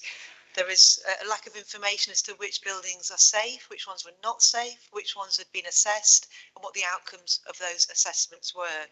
You'll be aware, you'll have read the newspaper that when RAC concrete was installed, it only ever had a lifespan of 30 years. And the intention was to have that rolling programme of replacements, not just for schools. So obviously the Labour government had our Building Schools for Future programme, but for all public buildings. So council offices, courtrooms, job centres, swimming pools, libraries, and it's about having that oversight of buildings that we're responsible for and that our residents might need to use to access statutory services. Due to austerity measures, when the Conservatives came in 2010, they immediately cancelled that 55 billion programme, which would have replaced those schools as they reached their 30th birthday or beforehand. And so what we're seeing now is a gradual process as the schools and other buildings come of age. They now need to be checked for their safety. There was a survey in 2018 when some were identified, but you'll be wondering why this suddenly spiked up again over the summer. But what happened is when buildings are assessed for RAC concrete, if they have it, they are graded, just like school kids, from A to D. Buildings that are graded D must be closed until mitigations have made them safe or they've even been pulled down. But what happens if you were graded C? Well, in 2018, you were basically left to rot. The funding for school maintenance, for investment, for repairing and looking after our public buildings has been drastically cut. And so those buildings that were deemed quite safe, not yet ready for demolition, but fairly precarious in 2018, because they were left to deteriorate since then for the last 5 years, they are now, some of them are now grade D. And that's why over the summer, so many more buildings suddenly became incredibly dangerous. And in total, the National Audit Office have identified 572 schools with the concrete, of which 156 are in England and 52 have now got measures in place. I'm sure all of you as councillors will have been contacted by residents wanting to know, is their school safe? Is the library safe? Can they come to the swimming pool? And what we need is that information available in one place. So the motion today is calling on the council to collate that information across partners, but also to take responsibility for our own estate. We want them to publish the list of buildings, whether or not they have RAC, and what the outcome of the assessment is. What that will do is reassure everybody who use buildings that they are safe, and if they're not safe, that they have been identified. In particular, We're asking not just to tell us which ones are grade D and must be closed, we're asking that grade Cs be identified so that a plan can be put in place to start doing some of that important investment and maintenance. It's the age-old anomaly, isn't it? The age-old saying that we can keep ignoring the maintenance of our roof, not clear out those gutters year on year, but eventually, you know, the roof will fall in. It's time for us to start doing that day-to-day maintenance of the buildings that we're responsible for. And that's the reason we've brought this motion today. I appreciate the Conservatives bringing forward the amendment to take responsibility for publishing this information. I think it will go a long way to reassure our residents who are very concerned about this crumbling concrete. So thank you for your support, and I hope that you'll vote for the motion. It's been seconded by Councillor Dean Carroll. Thank you. Well, I saw his hand go. Were you indicating to second or indicating to speak? Because about 3 hands my eyeballs. I'm not a gecko. They're only facing one direction at the same time. You disappoint me, Chairman. I thought you were on this. Are you wishing to speak or second? I will both, please. Are you? Okay, we're content with that. I think we're all on the same page with this, with the amendment and everything. Councillor Carroll. Thank you. I just wanted to, seeing as Councillor Buckley and Councillor Parsons have very kindly accepted the amendment that we put forward, I just wanted to provide a little bit of information and background into some of the things that are already going on that are raised as part of the motion. In terms of the identifying of grade D and C buildings, the survey and categorisation approach that we're undertaking is in accordance with the current guidance from government and the LGA in regard to that process. In terms of confirming plans for mitigation and repairs, that is already the approach taken to be set out. So any mitigations, repairs or more significant measures, depending on the situation, will arise from the assessments being done. It's already it is already being included in the Council Strategic Risk Register, and all the risk registers are being updated at the moment. In terms of the overall programme, this affects buildings built or modified between 1930 and 1990. In March of this year, the Department for Education contacted responsible bodies regarding schools built in that period, asking them to complete a questionnaire, which is the information that has enabled us to move swiftly on to assessments and physical inspections where required. This has been done in partnership with schools, and schools both LA maintained and academies, free schools and diocesan schools, which aren't our responsibility in terms of the building ownership or maintenance in the majority of cases, but we still retain a duty of care to the pupils being educated there. In terms of non-school buildings, we've also already been carrying out data gathering exercise, which has been both desktop assessments and physical inspections to help us identify if RAC is present. So far, the only building that has been confirmed to have had RAC present, as has been previously announced, is Whitchurch Civic Centre and Library. The actions necessary for public safety have been taken in that regard, and mitigations are being investigated in order to ensure the continuation of service delivery in Whitchurch as a result of that temporary closure. But it's too soon at this moment in time for me to be able to stand up and say that for definite there aren't any other instances of RAC in our property portfolio, because, as I've said, that assessment process and investigation process is still being undertaken. It is being done in a managed way, prioritising buildings most accessible to the public and that pose the greatest risk to public safety and the safety of our workforce first in this approach. I'd like to reiterate what I said in the amendment to the motion, that we should thank and acknowledge the huge efforts that have been done by the Estates Department, by the Education Department, by service areas, and by all of our partners. We can't mandate a response from our partners, but we can encourage, which is what we're seeking to do.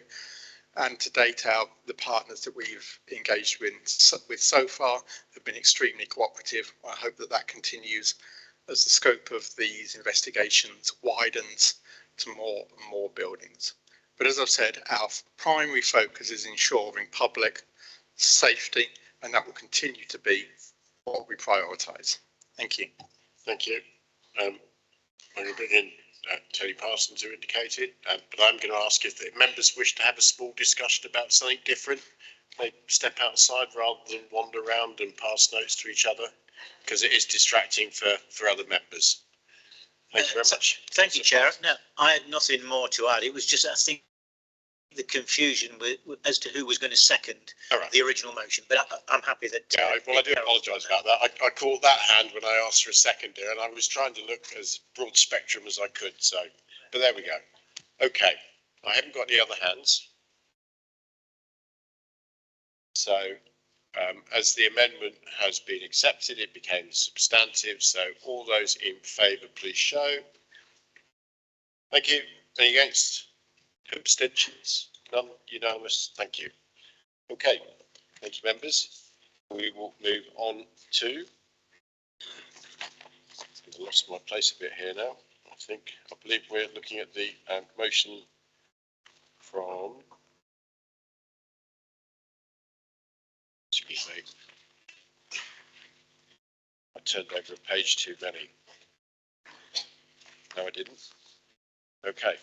So this motion we're looking at now is from Councillor Ian Nellins and supported by Councillors Dean Carroll, Kirsty Hurst-Knight, Rob Macy, Dan Morris and Leslie Picton. Councillor Nellins. Thank you. First of all, I'd like to accept I've already accepted the amendment from Councillor Kate Halliday. It's a slight amendment, mainly because there was no open application for Bridge North. I was just anticipating and didn't want to think that Bridge North was being forgotten.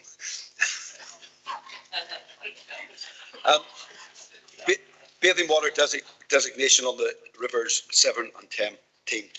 The River 7 and River team are key features of with public open spaces alongside the rivers that is enjoyed by residents and visitors alike. As a landowner, there is a common law right that the natural water of a stream should flow past lands substantially unaltered in quality or quantity, and the Water Resources Act provided that consent is required under Section 88 of the Water to discharge any trade effluent to any controlled waters. Any discharge consent issued may include conditions covering quality, rate and volume discharged. Both rivers are designated as main rivers, and as such, issues relating to them in respect of flooding and water quality fall within the statutory duties of the Environment Agency. However, as a lead local flood authority, Shropshire Council works in close partnership with the EA and Severn Trent Water through our Flood Programme Board to manage flood risk within Shropshire and projects that we undertake to encompass wider environmental benefits where feasible. We are currently undertaking a DEFRA-funded pilot natural flood management projects on the River Perry and the Redbrook in Shropshire. Shropshire Council is developing plans to reduce flooding, enhance biodiversity and reduce nutrient pollution. Bathing water designation on both rivers could support the overall aims of the Council and other agencies to progress water quality and environmental improvements on the rivers while providing residents and visitors the opportunity to swim in clean water. This swimming season, there are active applications for designated bathing water status on the River Severn in Shrewsbury and the River team in Ludlow. So I move that this Council resolves to confirm its support, both as a landowner where applicable and as a local authority, by writing to the Secretary of State for the Environment, Food and Rural Affairs to express the support of Shropshire Council for designated bathing water status, copying the correspondence to the applicant by no later than the 30th of September 2023. And to provide timely support for future applications within subsequent swimming seasons, a timetable to be dictated by DEFRA. And I move that. Thank you. Thank you. Okay. Now, I've had a few hands pop up. The first one to pop up was that of Kate Halliday, who I think was trying to second. Is that correct? Okay. I think I'm second. Then the second one that popped up The second one that popped up was Claire Wilds indicating seconding. Sorry, I'll bring you in a minute. So Claire, I will take you as a seconder, seeing as you were the second person to indicate. Are you going to say anything now? Or? I'm going to second and reserve my right. Thank you, Mr. Chairman. So then I've got Kate Halliday and Rosemary Dartnell. Kate. Thank you, Chair. And I do welcome the support from Cabinet members named in this motion, designated bathing water status. But I am disappointed to see this motion coming to Council. One of the reasons is that the action's already been agreed in writing to the applicant by a director several weeks ago. So is this motion just to confirm that the actual physical letter will be written?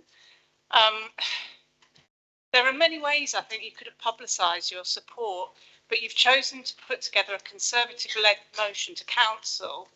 And I think, you know, the only conclusions I can come to is that it's maybe a bit an attempt to grab a headline in the papers and newsletters, or to suggest that you've been driving this agenda. Whereas I think the people named in this motion are the last people on the list to claim this as their work. In fact, I suggest you've had very little input into the process, which is partly why the motion is factually incorrect. As you pointed out, there isn't an application going ahead in Bridgenorth, the name of the scheme was wrong, and the motion completely cut out the person who's actually put months of hard work on this application in, and that's Alison Biddop, who's a local swimmer and campaigner. And in fact, in this process, anyone following it, and I have been, Shropshire Council have been identified as a barrier to the scheme's success until pretty recently, which is why I'm pleased you are putting forward your your support. It's actually been very difficult to get a response at all from Shropshire Council for months. As well as Alison, the people who've been doing the work on this issue in Shropshire Council are actually the River Water Quality Task and Finish Group, of which I'm chair, and investing designated bathing water status is part of our remit. No, I don't think any of the people in this motion have attended the group, but you're really welcome to come along since you're showing this sudden enthusiasm. And I strongly believe that it is the many hours of the work of that cross-party group which has led to the assurance from the director last month that Shropshire Council would support the application. The work of the task and finish groups is to work cross-party, and I have to say that this particular task and finish group has worked really well, and I think it's you know, the members of cross-party has been excellent. And you know, the idea for these groups is not to have an atmosphere of political competition or to seek to make political gain. And for this reason, we agreed not to make public our discussions so that individual parties and councillors couldn't attempt to claim the work of the group. And that's that will come. We've agreed not really to discuss what we're doing other than key headlines until the final report is published. And that is why I'm really disappointed that you brought this motion to Council. Cabinet members putting forward this motion, you've politicised the issue by making it a Conservative-only motion. You could have made it cross-party. You could have come and talked to me as a task and finish group chair on what I thought. And as you have politicised this, so will I. This issue was brought to Council over a year ago as a Labour motion. It's a Labour-led Shrewsbury Town Council who've been progressing this application along with the applicant and the community. The Conservative government's more than halved the Environment Agency's environmental protection budget since 2010. You voted down a motion, the Conservatives voted down a motion on the Environment Bill in January to hold the water companies legally to account. Just this month, the Conservatives voted to remove the nutrient neutrality requirement from Natural England, requiring developers to allowing the developers to further damage our waterways, and this was defeated by a Labour opposition in the House of Lords. So while I support the motion, I ask you to think really carefully about politicising the work of task and finish groups. If people in those groups think that Cabinet or Conservatives are going to come in and cherry pick good news stories and put them forward as their own, it makes it really unattractive to do all the work. We've done hours of work in that group, hours and hours of work. It makes it really unattractive to spend all that time if we just think that people are going to swoop in and try and publicise this as the cabinet members as their own work. Thank you. I've got Rosemary Dartnell, then Councillor Burley-Benting. Thank you, Chair. I'd like to thank Councillor Halliday for her comprehensive statement. I'd also like to thank the proposers for accepting the amendment, which was written to convert the motion into an item of consequence to local campaigners actively engaged in the DEFRA application for designated bathing water status. I too wonder why this motion was not discussed with all parties, political parties, particularly those in the room, those individuals in the room who are actively and energetically engaged in the Economy and Environment Scrutiny Committee Task and Finish Group. I'd like to comment as the chair of Shrewsbury Town Council's Clean River Working Group. Since early this year, the Town Council has proactively and substantively supported local swimmers' DEFRA application for designated bathing water status in a variety of practical ways.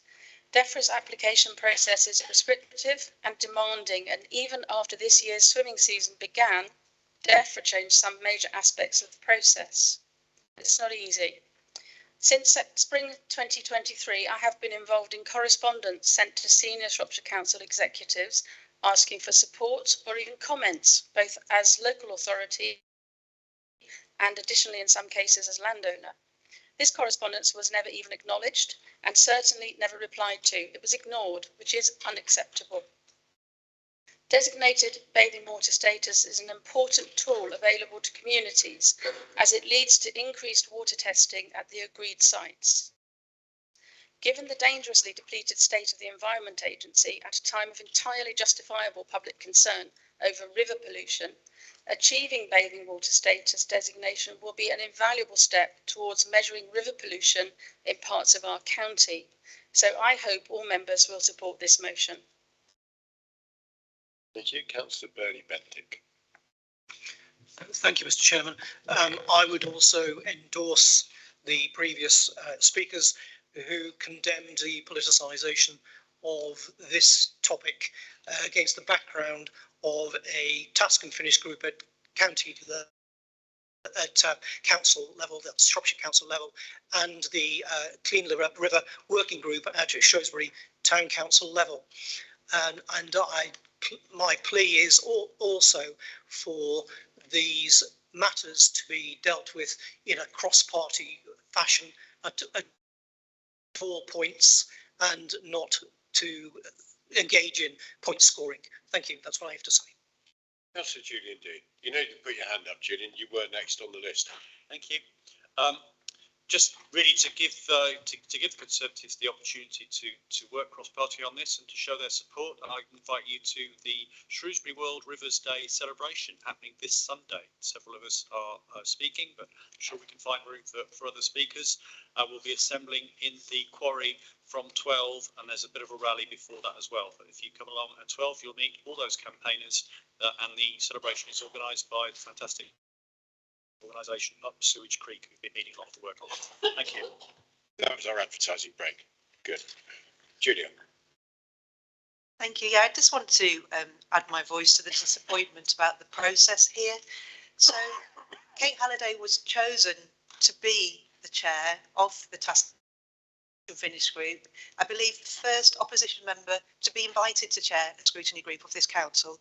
And I think that was because she's very able and capable and knowledgeable, and she was seen to work very well cross-party, and that group has done a huge amount of work. So we have to ask ourselves, why on earth has a cabinet member, supported by a group of other cabinet members, chosen to undermine scrutiny in this way by bringing it forward? Surely the more logical way would be to engage with the Task and Finish Group, receive their recommendations and bring a cabinet paper forward that accepts their work. And it's shocking and shameful that you haven't done that. And I can only think of one reason why you've done it, Councillor Nellings, and I feel quite sorry for you. I guess because of the direction of your Conservative Party, who over the last few days have made it very publicly clear that you care nothing for the environment nor climate change, that your party is very publicly split on whether you do or do not care about the environment, I can only assume that you can't count on the support of your cabinet to back you when you bring forward an environmental protection motion. And you're here today because you need the support of fair-minded opposition to help you get it over the line. Thank you. I'm not entirely sure about the content of all of that, but there you go. Councillor Claire Wild, and then I'm going to draw it to. Thank you. Well, I have Claire Wild on my list. I reserve my right. First, if you want. Yes. Yeah, she is. Yeah, I'm sorry. I didn't see it. Again, it's the Echo Eye thing, I'm afraid. I just want to clear a couple of things up. Oh, sorry. I just want to clear a couple of things up. Kate, can you draw my attention to the press release we've put out on this? Can I draw your attention to the social media posts we've put out on this? We absolutely haven't. This has been done for one reason and one reason only. To write a letter to the Secretary of State, we need some sort of authorisation. Now, we could have done it three ways. We could have got the deputy leader and the portfolio holder to write, which wouldn't give any of us, wouldn't have the backing of council. We could have taken a report to Cabinet. Well, we know that would be some way down the line, and the letter was requested urgently. Or we could bring a motion to this council where every member could speak about it. We have not publicised it. I don't believe we've undermined the work you're doing at all, because we've not publicised it. We simply wanted council to say, yes, we absolutely agree with this, send it off. I think the criticism of Ian, he can speak for himself, he's big enough, but I think the criticism of Ian has been entirely unfair, because he was given 12 hours notice, well actually less, to be fair, to put this motion in. This was the quickest way of doing it, to get that letter off for the people that asked us to write it. I'm just going to leave it there. Okay, can I just switch your microphone off, please? Switch your microphone off. Thank you. Claire. Thank you. I think that there is a saying that says, I think the member doth protest too much. This, from being a very good motion, has been deliberately politicised, and I am truly disappointed that has happened. Julia, thank you. We don't shout over you. Pardon? What was that? Please, excuse me. Take an individual debate. Please finish what you're going to say and take it out there. All right. Yes. I'm running this meeting, and we will stick to respecting each other in this chamber. If you disrespect, as I say, take it out. Please. Okay. So right, Claire. So shall I shall overlook the disrespect from the left, and I shall finish. Thank you. Thank you. Okay. Good. Ish. Just. We had the motion put forward. The amendment's been accepted, so I will move to the vote. All those in favour of supporting, please show. Any against? Abstentions? Unanimous. Thank you, councillors. Okay, draw breath. Item 16 is questions from members. Member questions, well, 6 of them have been allowed in accordance with procedural 15 questions have been received from the following councillors. Councillor Burchett, do you have a supplementary question? Yes, Mr. Chairman, if I may. Thank you, Dan, for your answer. Can you give the actual numbers of cars as opposed to percentages that used Smithfield Road, for example, so that we can therefore work out the number of cars that will be removed from Smithfield Road when the North West Relief Road is open and in use? Thank you. Thank you for your question, Gary.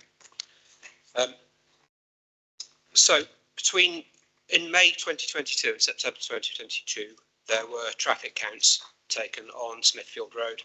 And during the week, the average traffic count per day was 19,000 vehicle movements. And at the weekend, it was 16,800.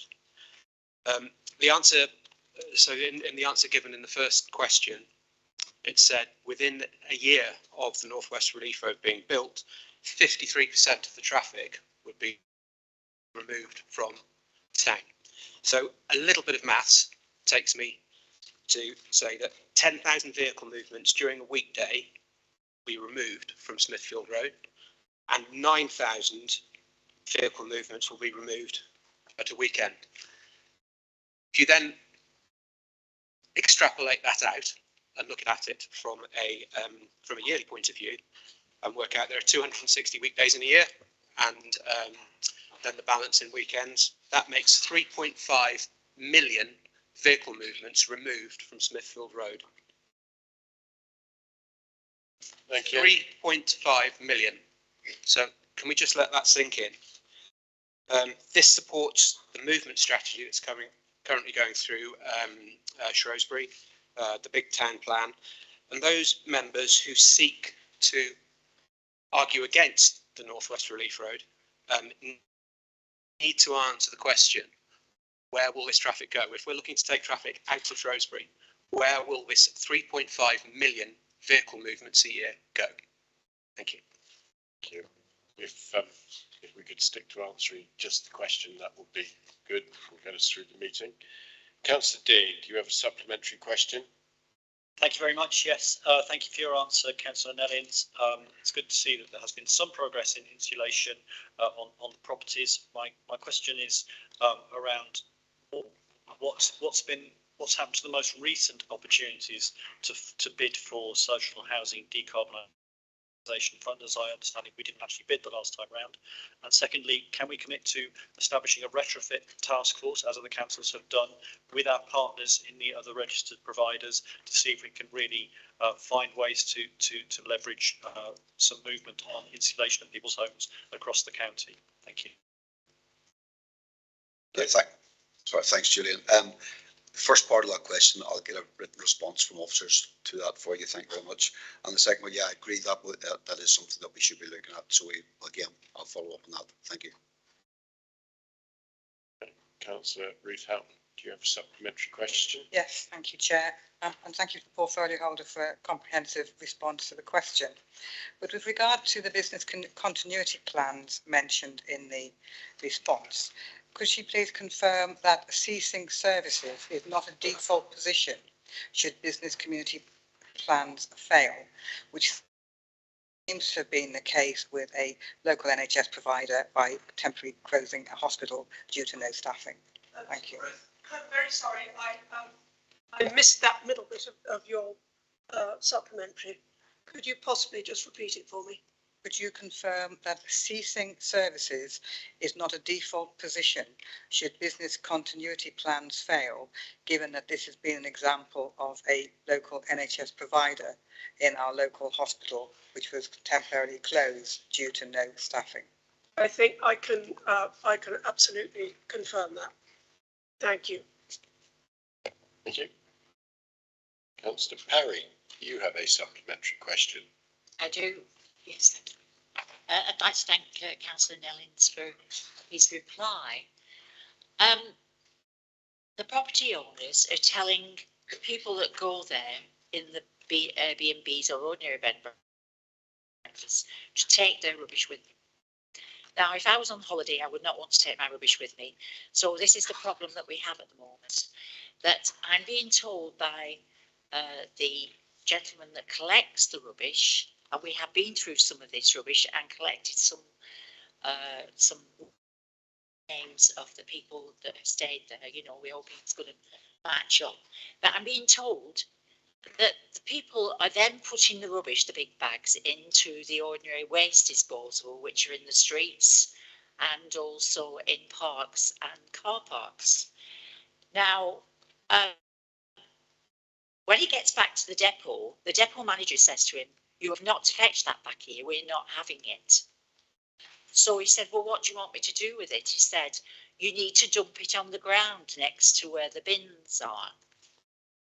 So much so that I went round the park yesterday, taking my dog for a walk. There are now, and it's been there over a week, 10 bags of rubbish next to all the bins in this very, very small park, and all the way up the streets in where we have these bed and breakfasts. Now, my thoughts were, it's costing this council more money to send somebody else out after so many days to go, because after I send it to Fix My Street and say, look, there's a load of rubbish, could you pick it up? Can we move to the question? Yes, and this is my question. Well, yes, I know, we've had enough background. Can something not be done about this problem? Because asking other councillors, they are having the same problem. It's making our towns look very, very bad, and we are trying to encourage tourism. Thank you. Thank you. Thank you for the answer. Really was in the original answer, and really, realistically, these businesses should be providing that waste service. It's up to them as a business to do it. I have a business; I have to provide my own waste service. I don't put it in anybody else's bin. I will look into why people are turning it back again. But the reality is, if there are people, businesses that are doing this, please identify them. Enforcement action can be taken. Thank you. Thank you. And finally, Councillor Vasmer, do you have a supplementary question? Yes, I do, Chair. Thanks very much. I believe that there are 22 Shropshire schools in which RAC might have been used when they were built. Could the portfolio holders give some indication when we will have details of all the schools and Shropshire-owned buildings affected by RAC? When does the portfolio holder for planning and assets expect RAC survey work to be completed on the Whitchurch Library and Civic Centre?